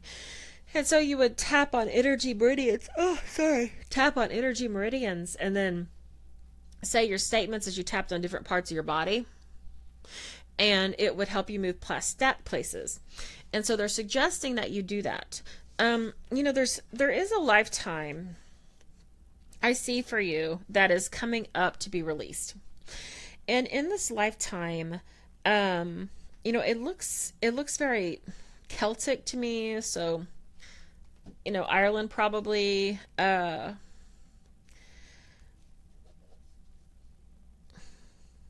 I'm going to say Ireland. Prior to the 1500s, I think. So we're talking quite a while ago. Anyway, you had in that lifetime, you had the most amazing mind. Your mind was bloody brilliant. And, you taught yourself how to read, you studied history, you listened to any wise person that could share stories with you. You learned calculations of the stars. I mean, you learned anything you could get your hands on. So you were very, very well read for that time and place, educated, intelligent, insightful, bloody brilliant. Okay. But the downside was, if it's a downside, is that you were also very beautiful and very thin and very sought after. Okay. Just drop dead gorgeous. And you were only admired for your physical appearance and not for any other part of you. And so this became a real issue for you. And you were like, well, I have so much more to offer than a pretty face. I have so much more to offer, than what I look like. And the problem was no one ever got past the looks. It's kind of like having someone who is very, very beautiful in a fashion model also be an astrophysicist. What are people going to comment on first? Probably the appearance. Same kind of thing. And so you have a lifetime here where it's like no one ever got past the appearance to really know who you were. And so this lifetime, I think some of those walls you've built up have been about forcing people past that initial appearance, pushing away from that so that they have to get to know you. And then they get to know you and who you are and what you know and how you live. And, it's a protective mechanism. It's a way that you made sure that those in your life would value you for who you are because you would shut them down at the physical level. And so I think it's time to release that lifetime. I think it's time to let that lifetime go and to fully step into, I'm great all the way through. You can feel good about yourself and love yourself and be beautiful and be smart now. We're in a totally different realm of possibility. And I think that makes you so uncomfortable. I can feel it from here. I literally felt you recoil at that. What we're talking about. So, it's time to heal that. It's time to release that. It's time to be present in being smart and beautiful. It's time to feel yourself have lots of value on lots of different levels. And, your spiritual gifts are only going to enhance that. So let people see you. Let people see the real you. Okay? Just let that flow. And, sorry, alerts are coming through on my phone. Let that flow and let that happen for you. It's going to feel like things are taking off slowly in regards to, the spiritual growth and stepping into that role of service, but it's really not. I want you to remember that, okay? It's really not going to happen slowly. It's going to happen a whole lot faster than you think. But it's going to feel slow in the moments. In hindsight, it'll feel like it flew by. But it's just keep going, okay? And don't get hung up on how much progress am I making. It will all add up, and it will be awesome before you know it. Okay, let me see what else the angels have to say here. Someone's going to ask you out fairly soon, and the truth is you're not going to be interested. Won't be someone you're interested in, but they're saying go anyway, because it will be a really good experience for you. It will be good to feel desirable, to feel beautiful, to be taken on a date. And so go. You're not liking anything they're saying, are you? Kay's my friend. I can tease her. I mean, I wouldn't be teasing a stranger this way, clearly, but I can feel her recoiling. I can feel her. But go on the date. Allow yourself to feel beautiful, to feel desirable, to feel loved, because you deserve it. And it will be really good for you about opening the door to a stronger connection and a more lasting relationship that's healthy for you. And, you will hear from B again. And when you do, just delete and move on. Delete and move on, because, he just thinks he's so much more than what he is, and he has believes that you can't move away. You can't move on, and you can. You can, and you have. You will, you have. And just, he needs to learn that. And he will. Eventually, when you're happy and he's still in the same place. Okay. Any other? So right about the recoil. I know. I can feel it. All right. Do you have any other questions, Kay? I'm gonna put my headset off for a minute and grab some chapstick, because my lips are so dry. And then I'll see if Kay has another question, and then we're down to 3. Okay. Hold on.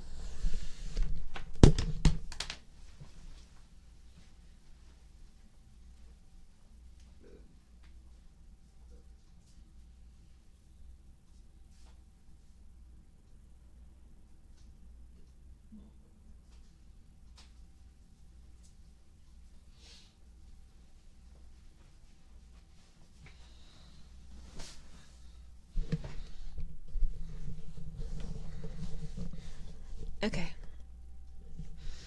Any other questions, Kay?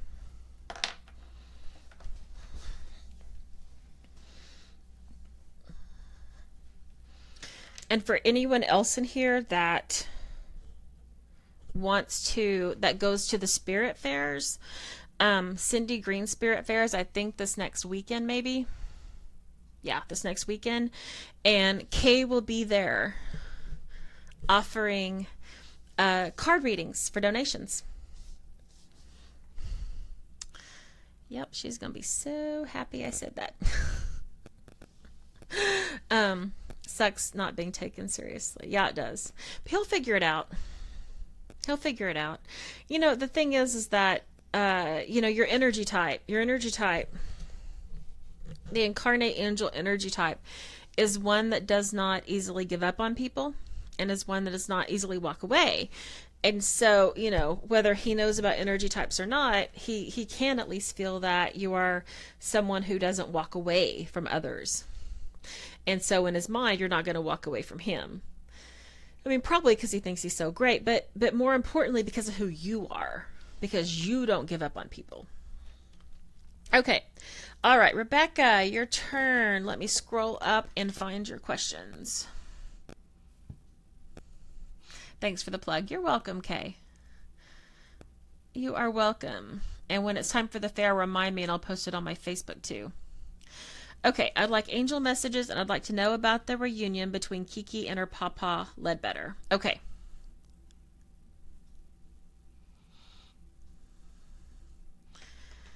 Who is Kiki?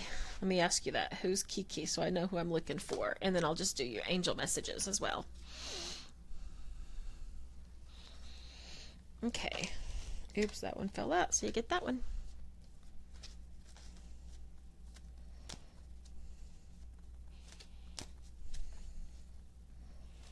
Oh, and you have, Rebecca, you have a daughter in spirit too. Oh, that's right. Okay, yeah, I remember now.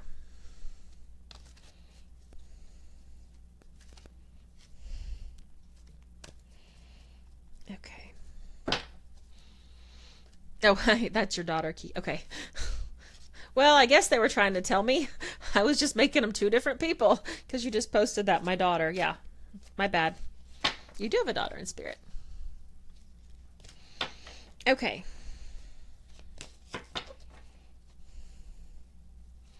Oh, my phone is dying. Hold on. I got to get it plugged in. I guess if you stream for 2 hours, it kills your battery because I was at 100%.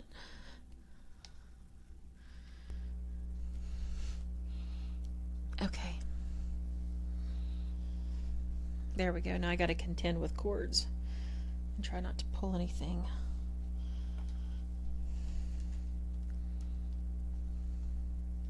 Okay, hold on.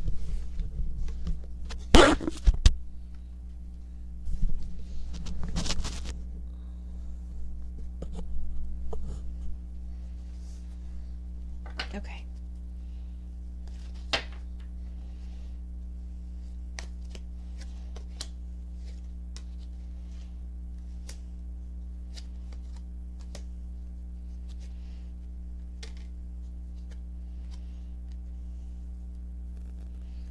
Okay, so the first thing as far as angel messages for you, Rebecca, comes in is Mother Mary. Okay? Mother Mary's coming in, and I see her placing her hand, one hand over her heart and one hand over your heart. And she is mother to mother helping your heart. You know, she's got her hand like this and like this. And she says to tell you that the pain you've carried so long into this lifetime and into for your daughter, but also the pain you've carried in your physical body, that it's time to heal that. Okay, and it's time to let that go. You know, your daughter comes through absolutely happy, joyful, light. It's like, you know, kind of hopping around, chasing butterflies, just completely peaceful. But she says to tell you she now has a job. Okay. She's being put to work in heaven. And so one of the things that she likes to do is she likes to help children who are coming into heaven. She likes to help them. And so she likes to help them wake up in heaven. She likes to help them find joy in heaven. She says sometimes we just chase butterflies, and then at night we chase lightning bugs, and then we just laugh and we just play. And she says to tell you that this is what I do. I help people, and I feel so good. And she also helps Mother Mary. And so, you know, Mother Mary's still standing there with her hand, one hand over her heart and one hand over your heart, you know, saying it's time for this heart to heal, and it's time for your body to heal, and it's good now for you to heal. I got to scroll up to find it, but you mentioned about her with her grandfather. Let me find it again. Sorry, and her Papa Ledbetter. I'd like to know more about the reunion between them. She says that. Well, actually, she's referencing quite a few people that she was reunified with. Hold on, I'll see if I can get something for Papa Ledbetter specifically. But right now, she's showing me that, you know, she had a lot of people in heaven, a lot of, you know, grandparents, great-grandparents, great-great-grandparents, great aunts and uncles. Like, she just had this whole welcoming committee where everybody just welcomed her into spirit. She still feels really young to me, really young and lighthearted, very, very peaceful, very much just, you know, going around everywhere. Regarding, hold on, let me see if I could just find Papa Ledbetter. Okay, let me see if I can find him. That might be an easier way, because she's just given me a room full of people, and you know, there's a lot. So let me see if I can find through him. Okay.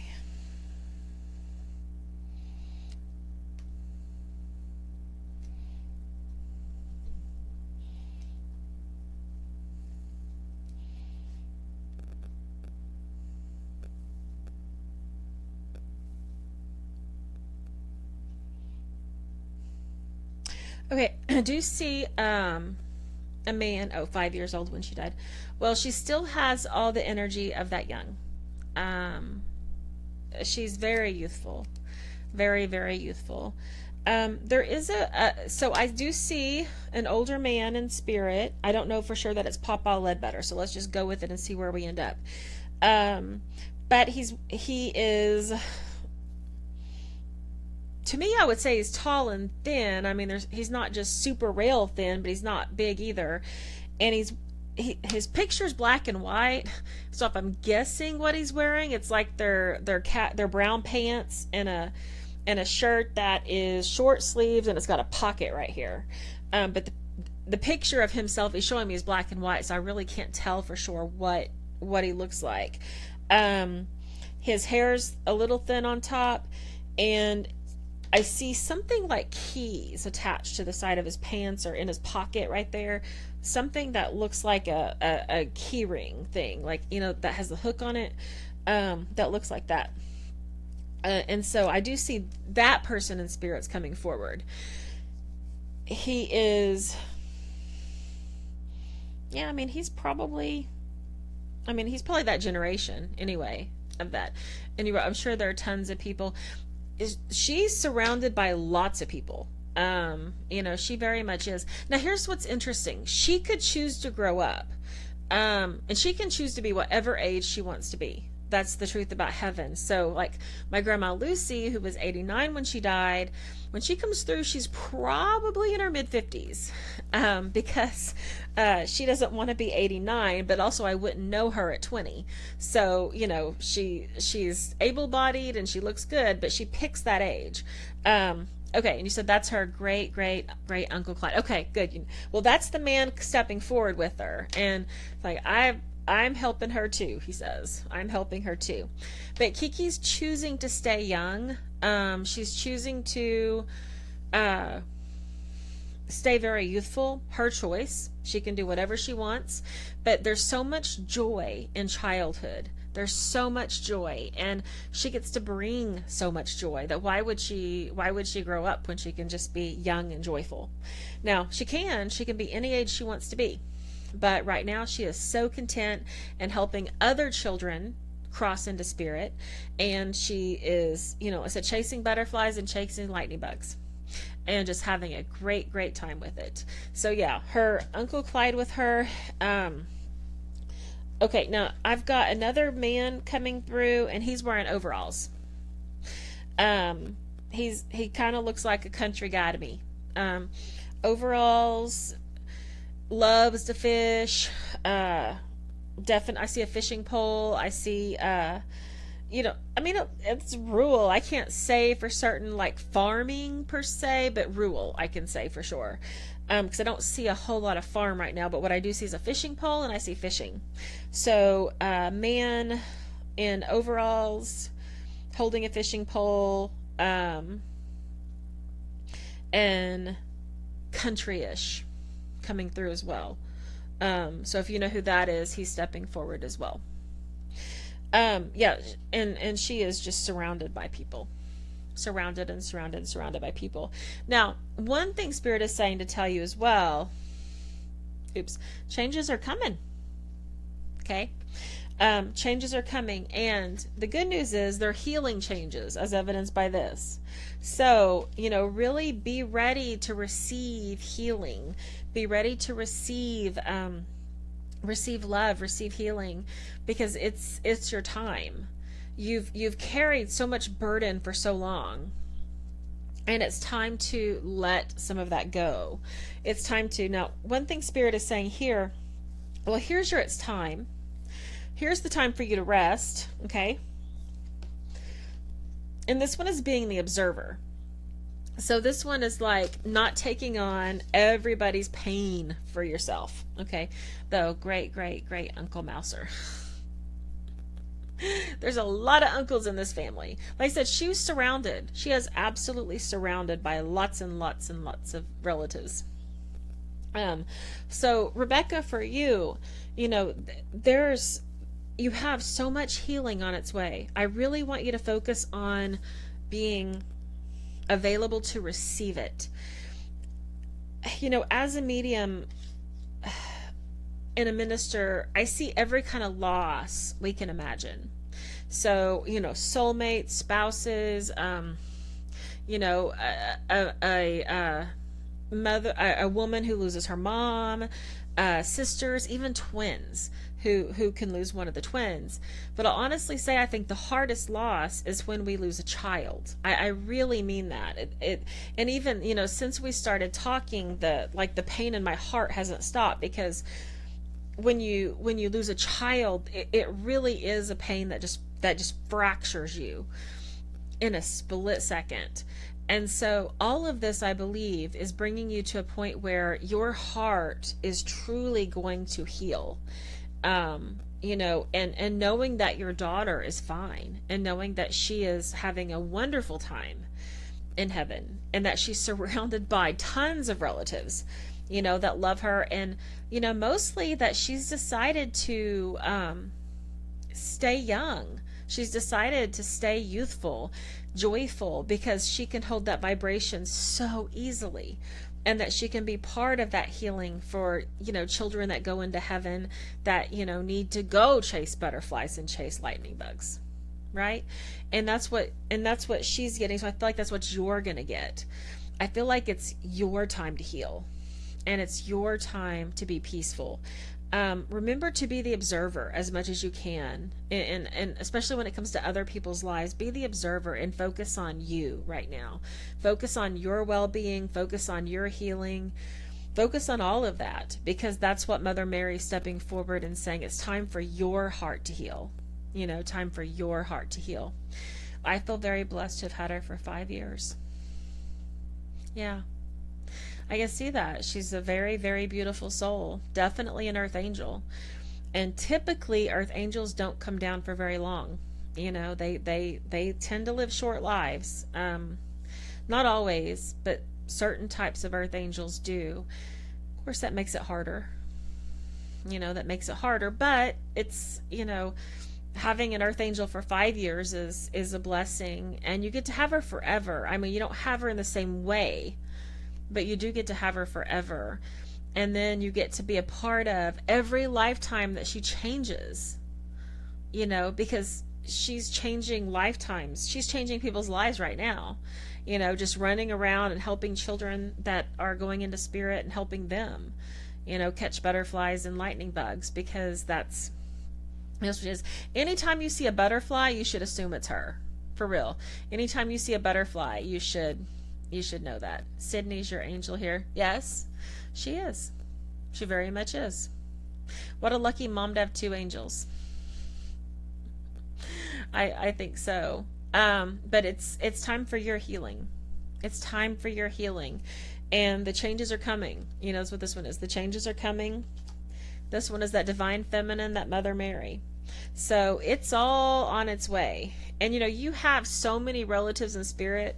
You've got the 2 we identified, the great uncles who stepped forward to say hello and to say that they have, that they've been there for Kiki. And, so she's surrounded by loved ones, and you're surrounded by loved ones. Yeah, I believe, I'm very happy for Kiki is what she said. Yeah, it'd be really hard to not be happy for a soul that's that happy, meaning that she lived an entire lifetime in 5 years. Her life was so full that she lived an entire lifetime in 5 years, and now she's just so happy to help others. Yes, stay open to receiving the healing, because that's what's important for you now. Okay, all right, let's go ahead and move on. We're getting close. I mean, I set a goal for 10. Clearly, we're going to go a little after. But we have 2 remaining, unless I miscounted. We have Brandy and Carol. Okay. Okay. Let me scroll up here and find Brandy's questions.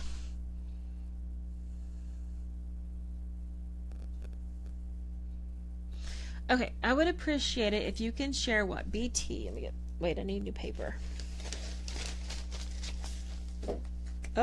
Spilled that. Okay. I would appreciate it if you can share what BT says.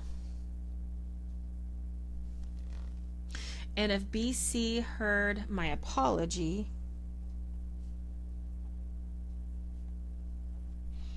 And any advice for our music. Okay. Okay.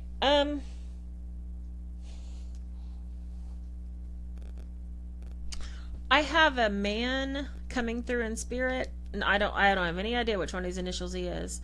Not that old. What's not that old? I'd say 20s. I'm seeing like country, Garth Brooks, Toby Keith style. I see country music with him. So this guy coming through, hang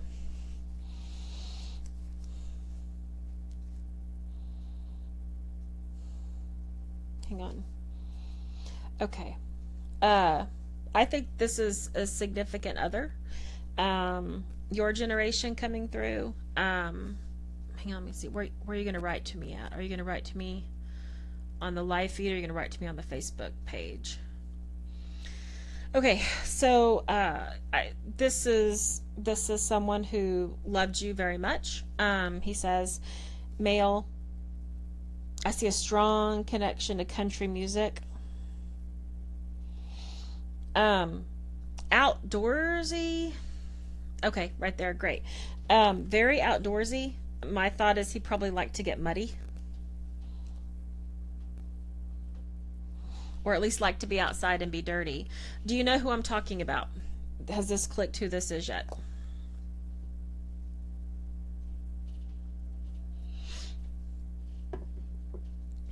Do you keep getting kicked out?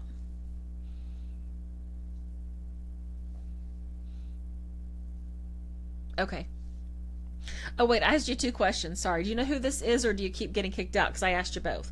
So, do you know who I'm talking to in spirit? Let's separate the questions.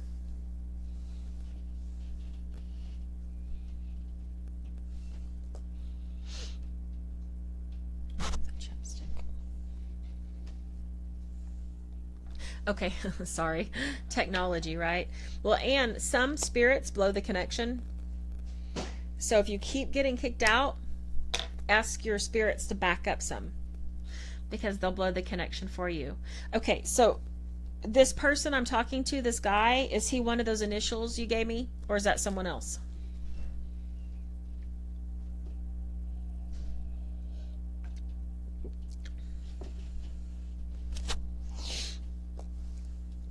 Okay, he is one of the initials. Okay. I got some peppermint oil here. Okay, so I always worry a little bit when I start giving sappy messages. Because you never really know, like, if that person is trying to move on or something. When it's like they're trying to move on, and here you're giving them a message, almost pulling them backwards.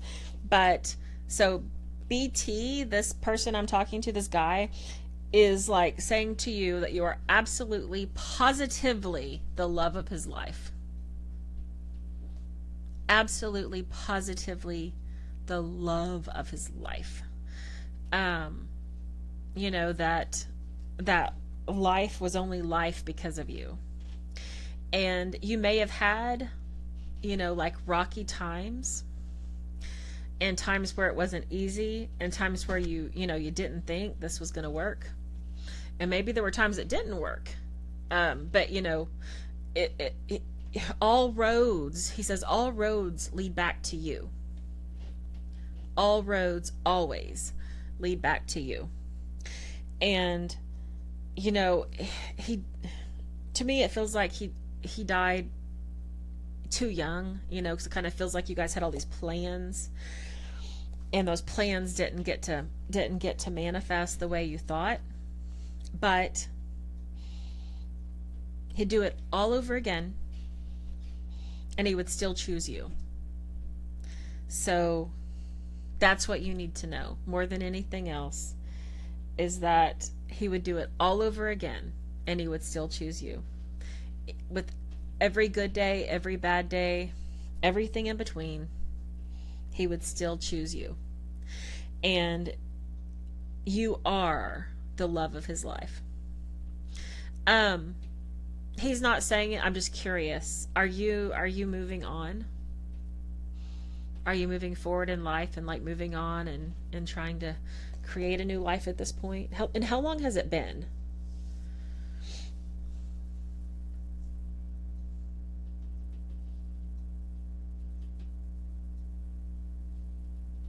Okay. That actually makes sense.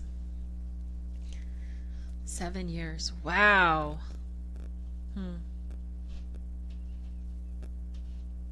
I would have guessed 4 based on how he's talking. I would have guessed 4. And you're remarried. That doesn't surprise me in the least. It's totally not just possible, but I see it all the time where it's completely possible to love 2 people with all your heart. And that may be where you are. That very well may be where you are. In fact, I officiated a wedding a couple years ago where her husband in spirit was on one side and the new guy she was marrying was on the other. And they were all there together as they got married. And so, I think that you got married 3 years ago. Okay. You have to move on, right? You have to. But he tells you that you were just absolutely the love of his life, and that there could never be anyone he loves as much as you. And he means that a lot. And he knows that you have to make a life for yourself. And kids. Did you have kids together? Or is he talking about kids you've had since then? As he says, life for you and the kids.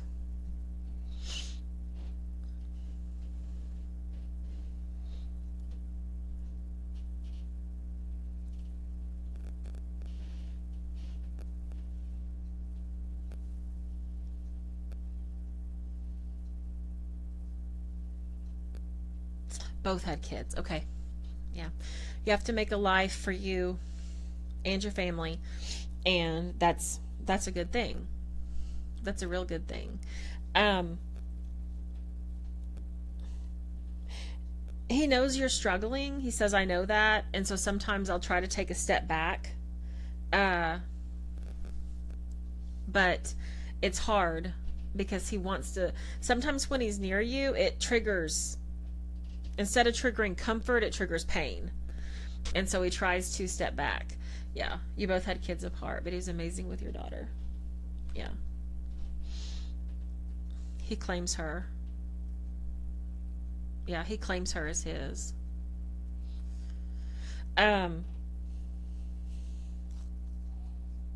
Help mom. If you can, help mom. Be there for mom. Just reach out to mom sometimes, he says. This is kind of fuzzy right now. Yeah, so you said it does. I feel him sometimes. Yeah, it's like sometimes it triggers pain instead of comfort. So he'll kind of back up when it does that.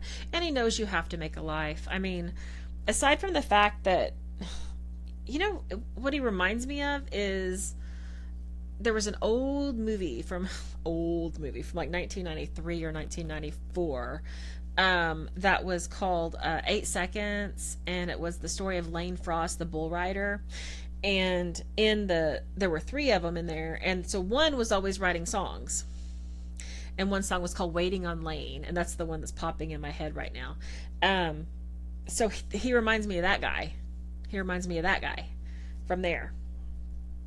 The guy that wrote Waiting on Lane. That's what he reminds me of. And so, anyway, many years from now, when you get to spirit, there'll be lots of songs for you to listen to. We were just talking about that. Clarify, which thing were you talking about?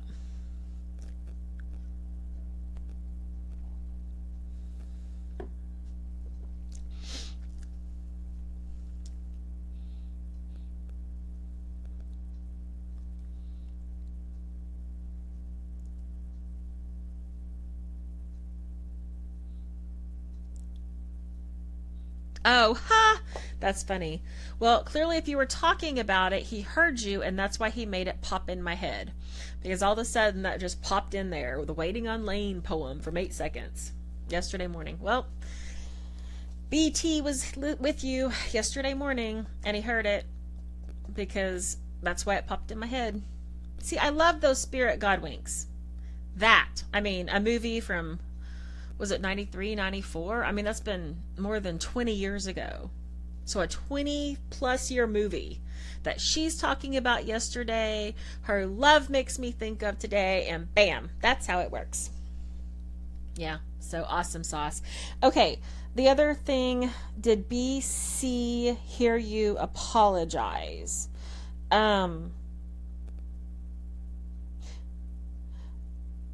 Yes, but it's a flat yes. So sometimes when you say, like, oh my gosh, I feel so bad, did this person in spirit hear me apologize? There's like this immediate back and forth, but it's kind of like yes. Not yes, but I don't take it. Not that at all. No, but just kind of like, yeah, it's done.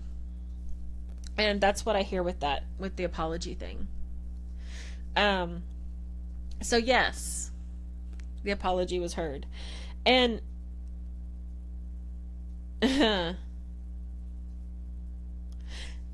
so back to BT for a second.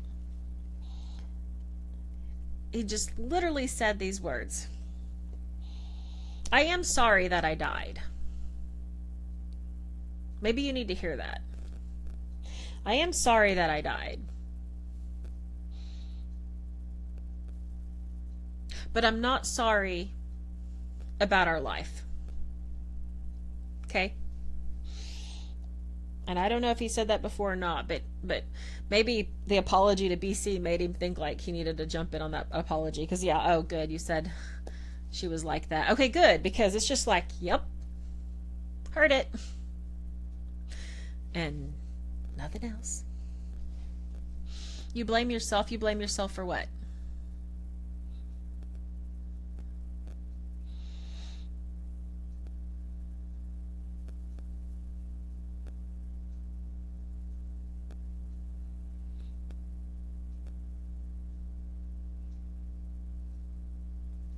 Oh gosh. No. You need to. Maybe that's why he was saying he was sorry. Because he was taking responsibility for his accident.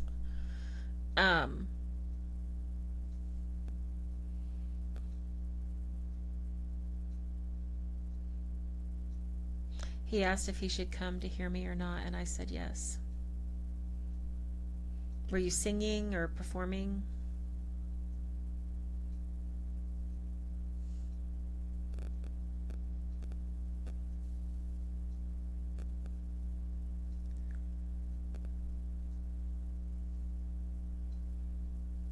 Playing music. Okay.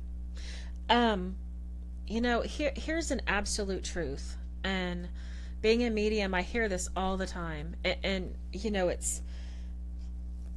it is so easy to try to take the blame for someone's death. It is so easy, and sometimes it's really easy.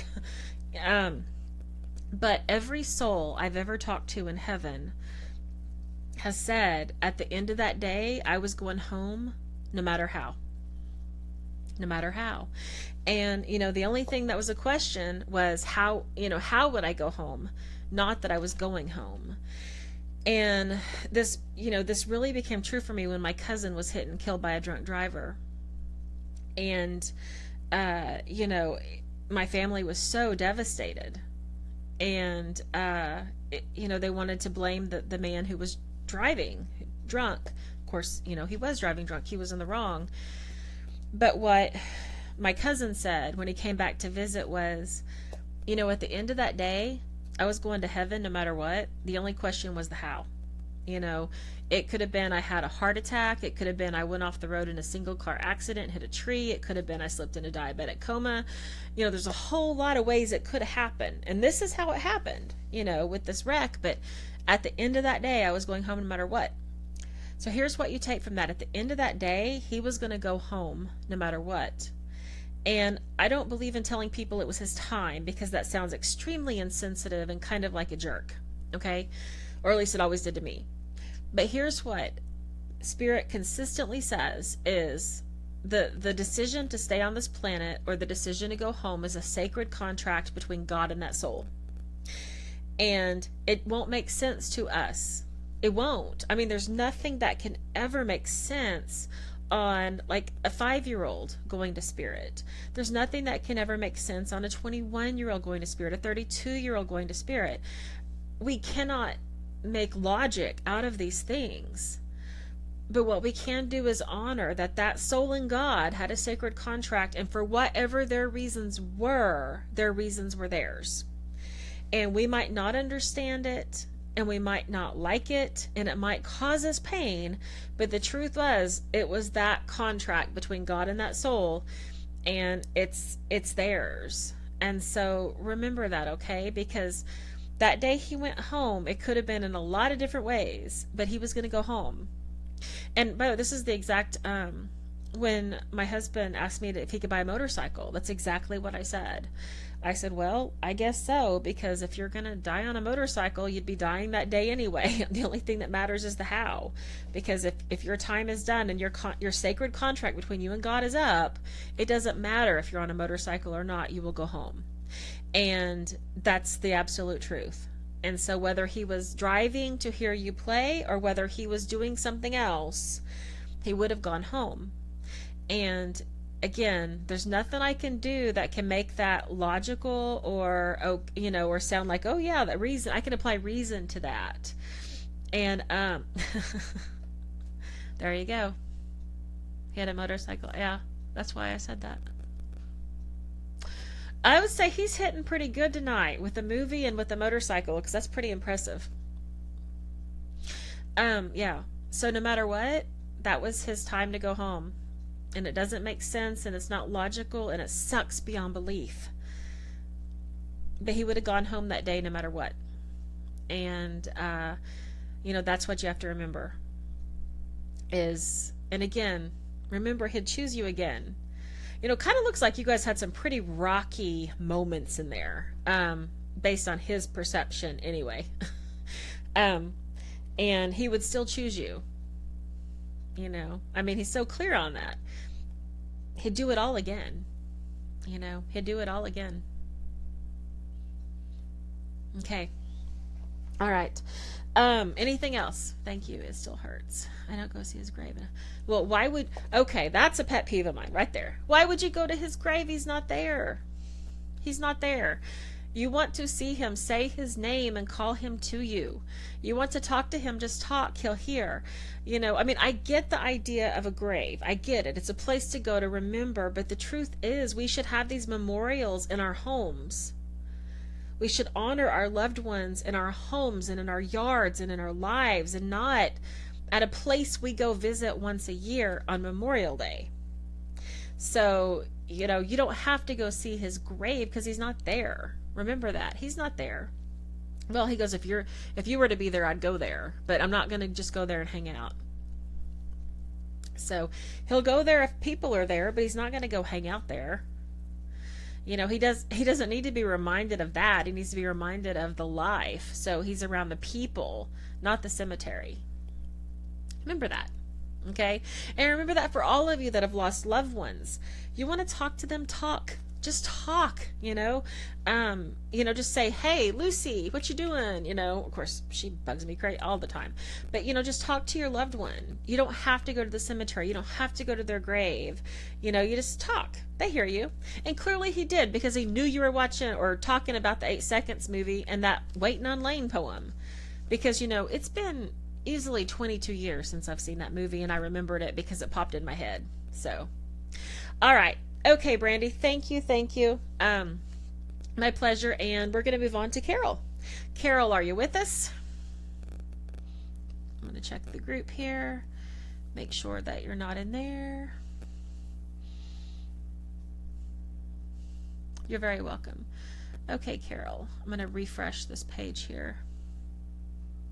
Oh no, stay on page, stay on page. I just wanted to refresh it. I didn't want to leave it.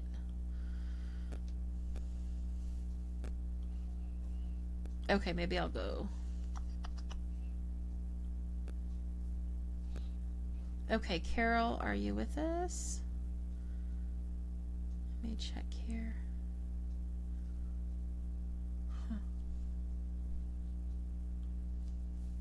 Okay, if anyone sees a message from her, post for me.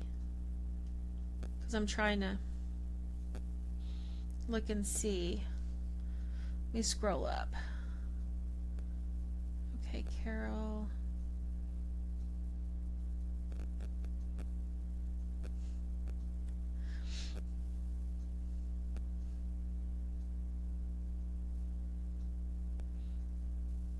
The last thing I saw Carol post was that she was going to put herself in the corner for struggling to get in the room. If you're still in the corner, Carol, you can come out.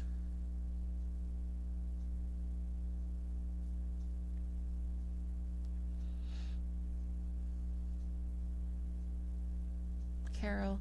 Okay, trying to reach my husband's niece, Sherry, who passed away unexpectedly. Okay. Okay, I see you posting that. Yes, I'm here. Okay. How long's it been for Sherry? How long has she been in spirit? Because that's going to really influence where I look for her.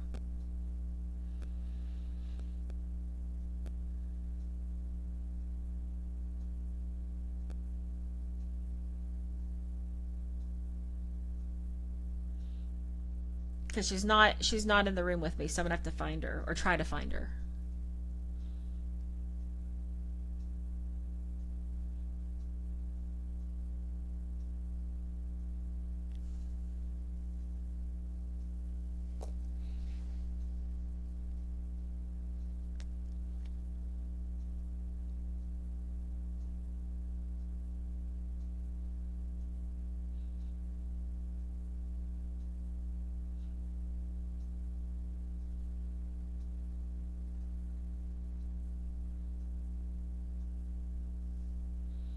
February, okay.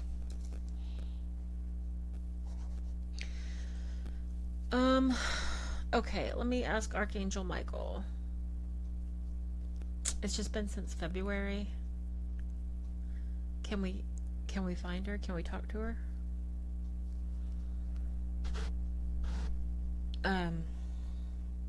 Okay.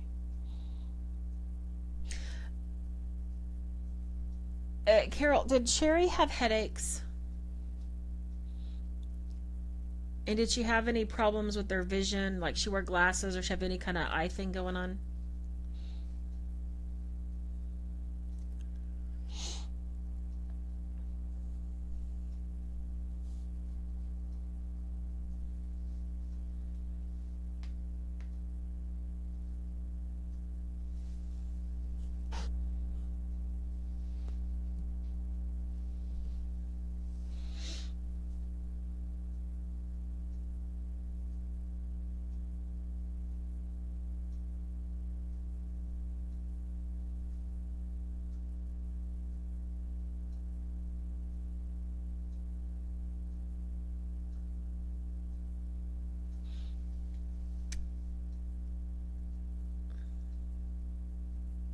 I can't tell, Carol, if you're writing to me or not, but did Sherry have headaches and problems with her eyes?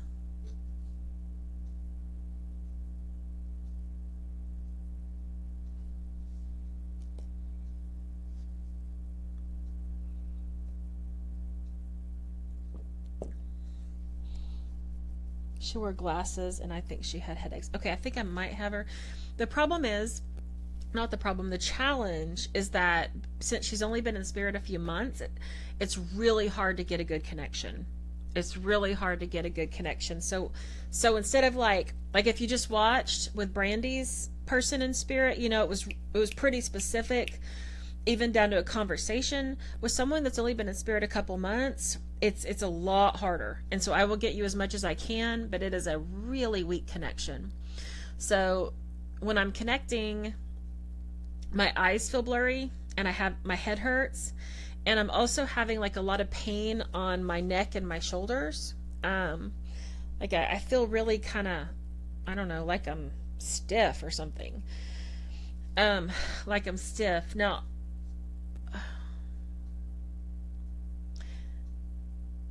I get a lot of sickness in my body too. So was she pretty sick? Because I'm getting like several things wrong, not just one thing, but several things.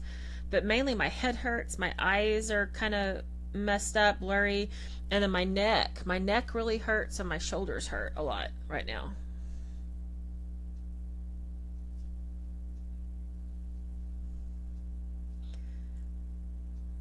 Does this sound like her? Because I don't want to go on if it's not her, if it's someone else trying to come through. I don't want to continue.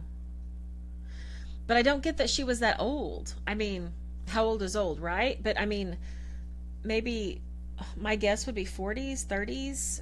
She doesn't strike me as that old.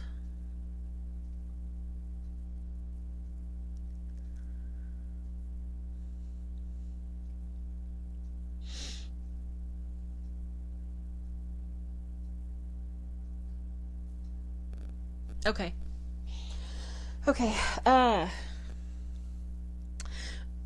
Okay, very sick. Okay, good. I've got her then. She's still presenting as healing. Just so you know. She's not finished healing in heaven.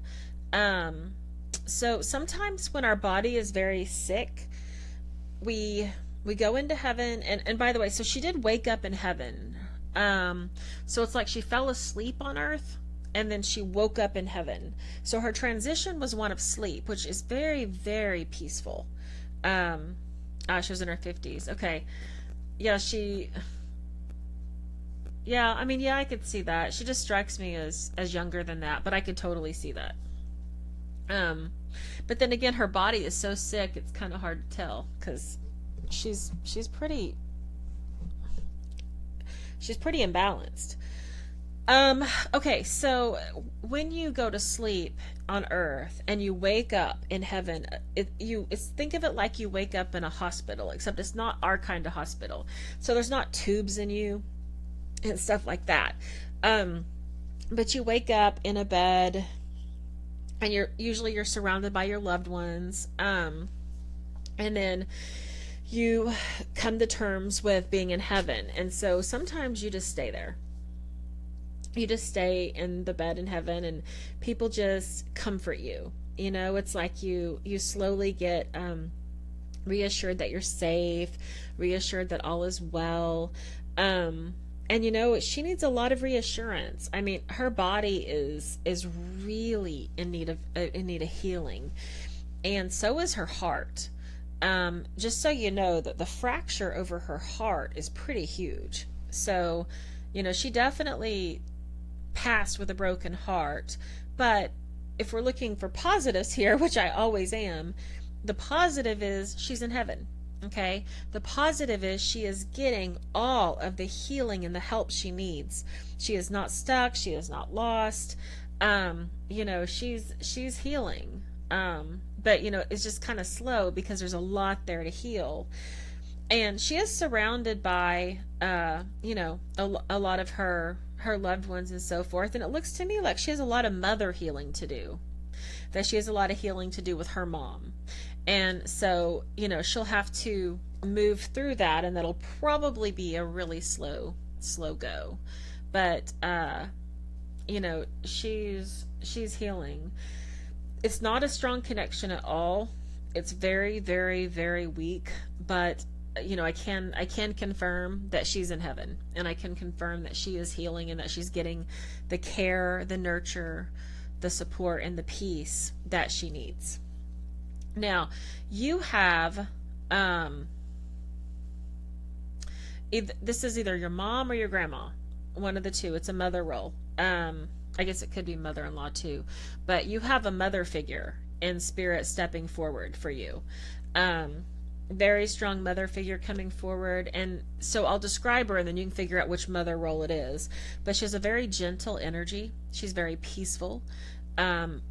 Most likely very devout in her faith. I do see her holding a Bible, so I feel like she's very, very faithful in that. Very gentle energy. This was a woman of great faith. This was a woman of great prayer. Pretty much you believed fully that if she prayed for it, it would happen, because that's just who she was and that was her faith. So this woman is stepping forward to speak to you. Do you know who this is?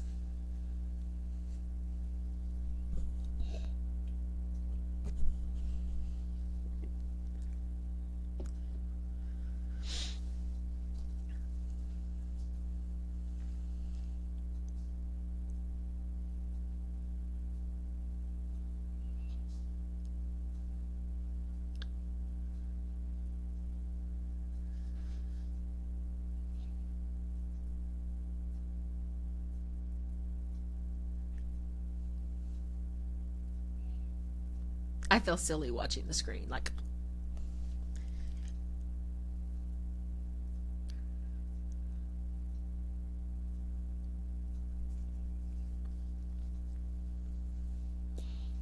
maybe we scroll this. Do you have any idea who this woman is, Carol, that's stepping forward?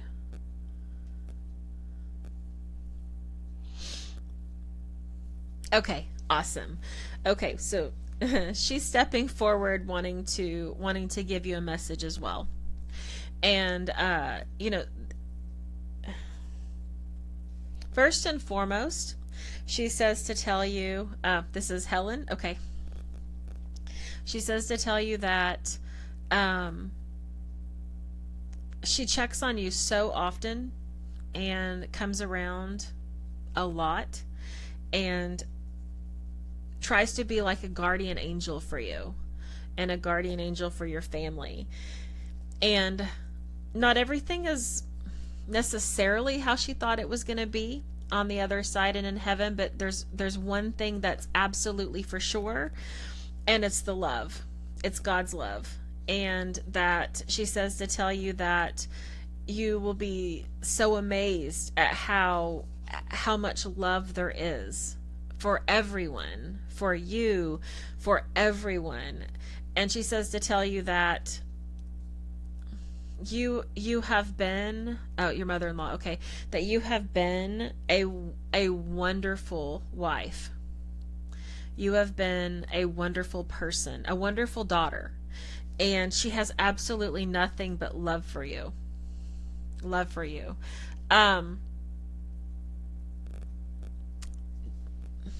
Okay, who in here has a dog in spirit? Oh, I know who it. Never mind. Sorry, Stacy. Your dog just ran by to get my attention. Almost scared the crap out of me.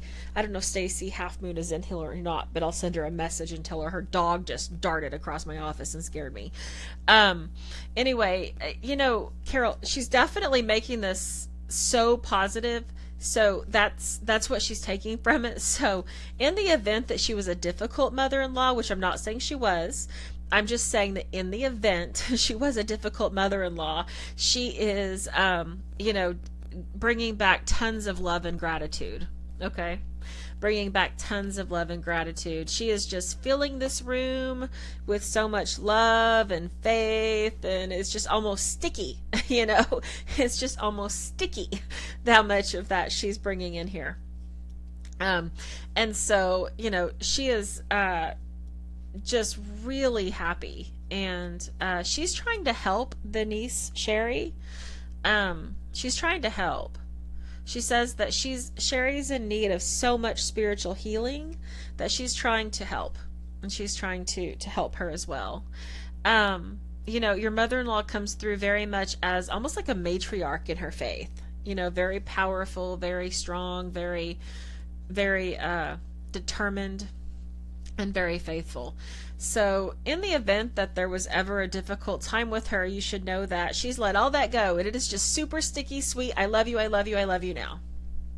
Okay, and this is awesome, and it's so loving, and it's so wonderful, and I love you, and I love my son, and I love your family, and I love everything. Yeah. So, it's sticky sweet. It's sticky sweet. That's the first time I've ever used those words, sticky sweet. Yeah. She's actually pretty amazing, I think. You can just tell her faith sustained her. Her faith sustained her, and that faith sustained her family. And so, she's very peaceful with that. She's helping with the niece, Sherry. She's helping, and she's doing everything she can, to help her heal.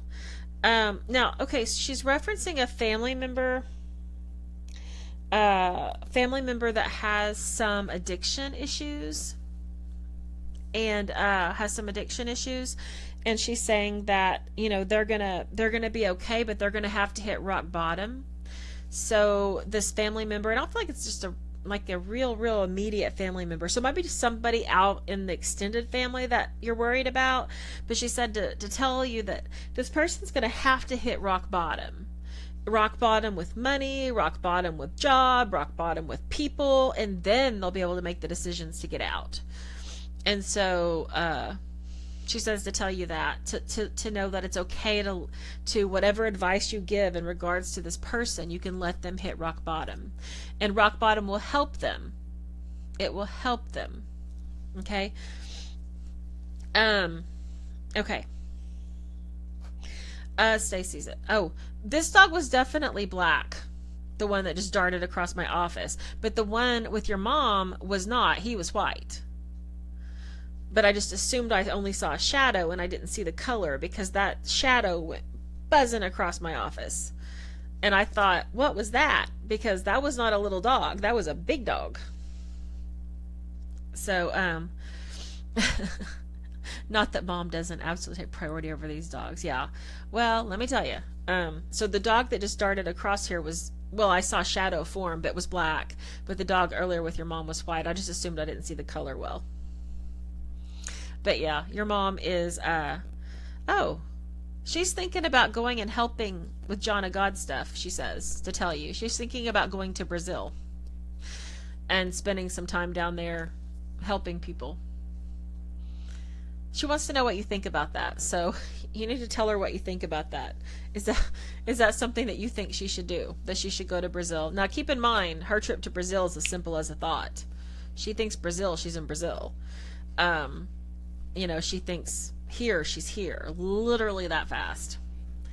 But she says she thinks that would be really kind of fun to go and be part of that healing that takes place down there. And then she can come back. But then also, she says all these transitions that are happening, I'm going to be needed there as well. So,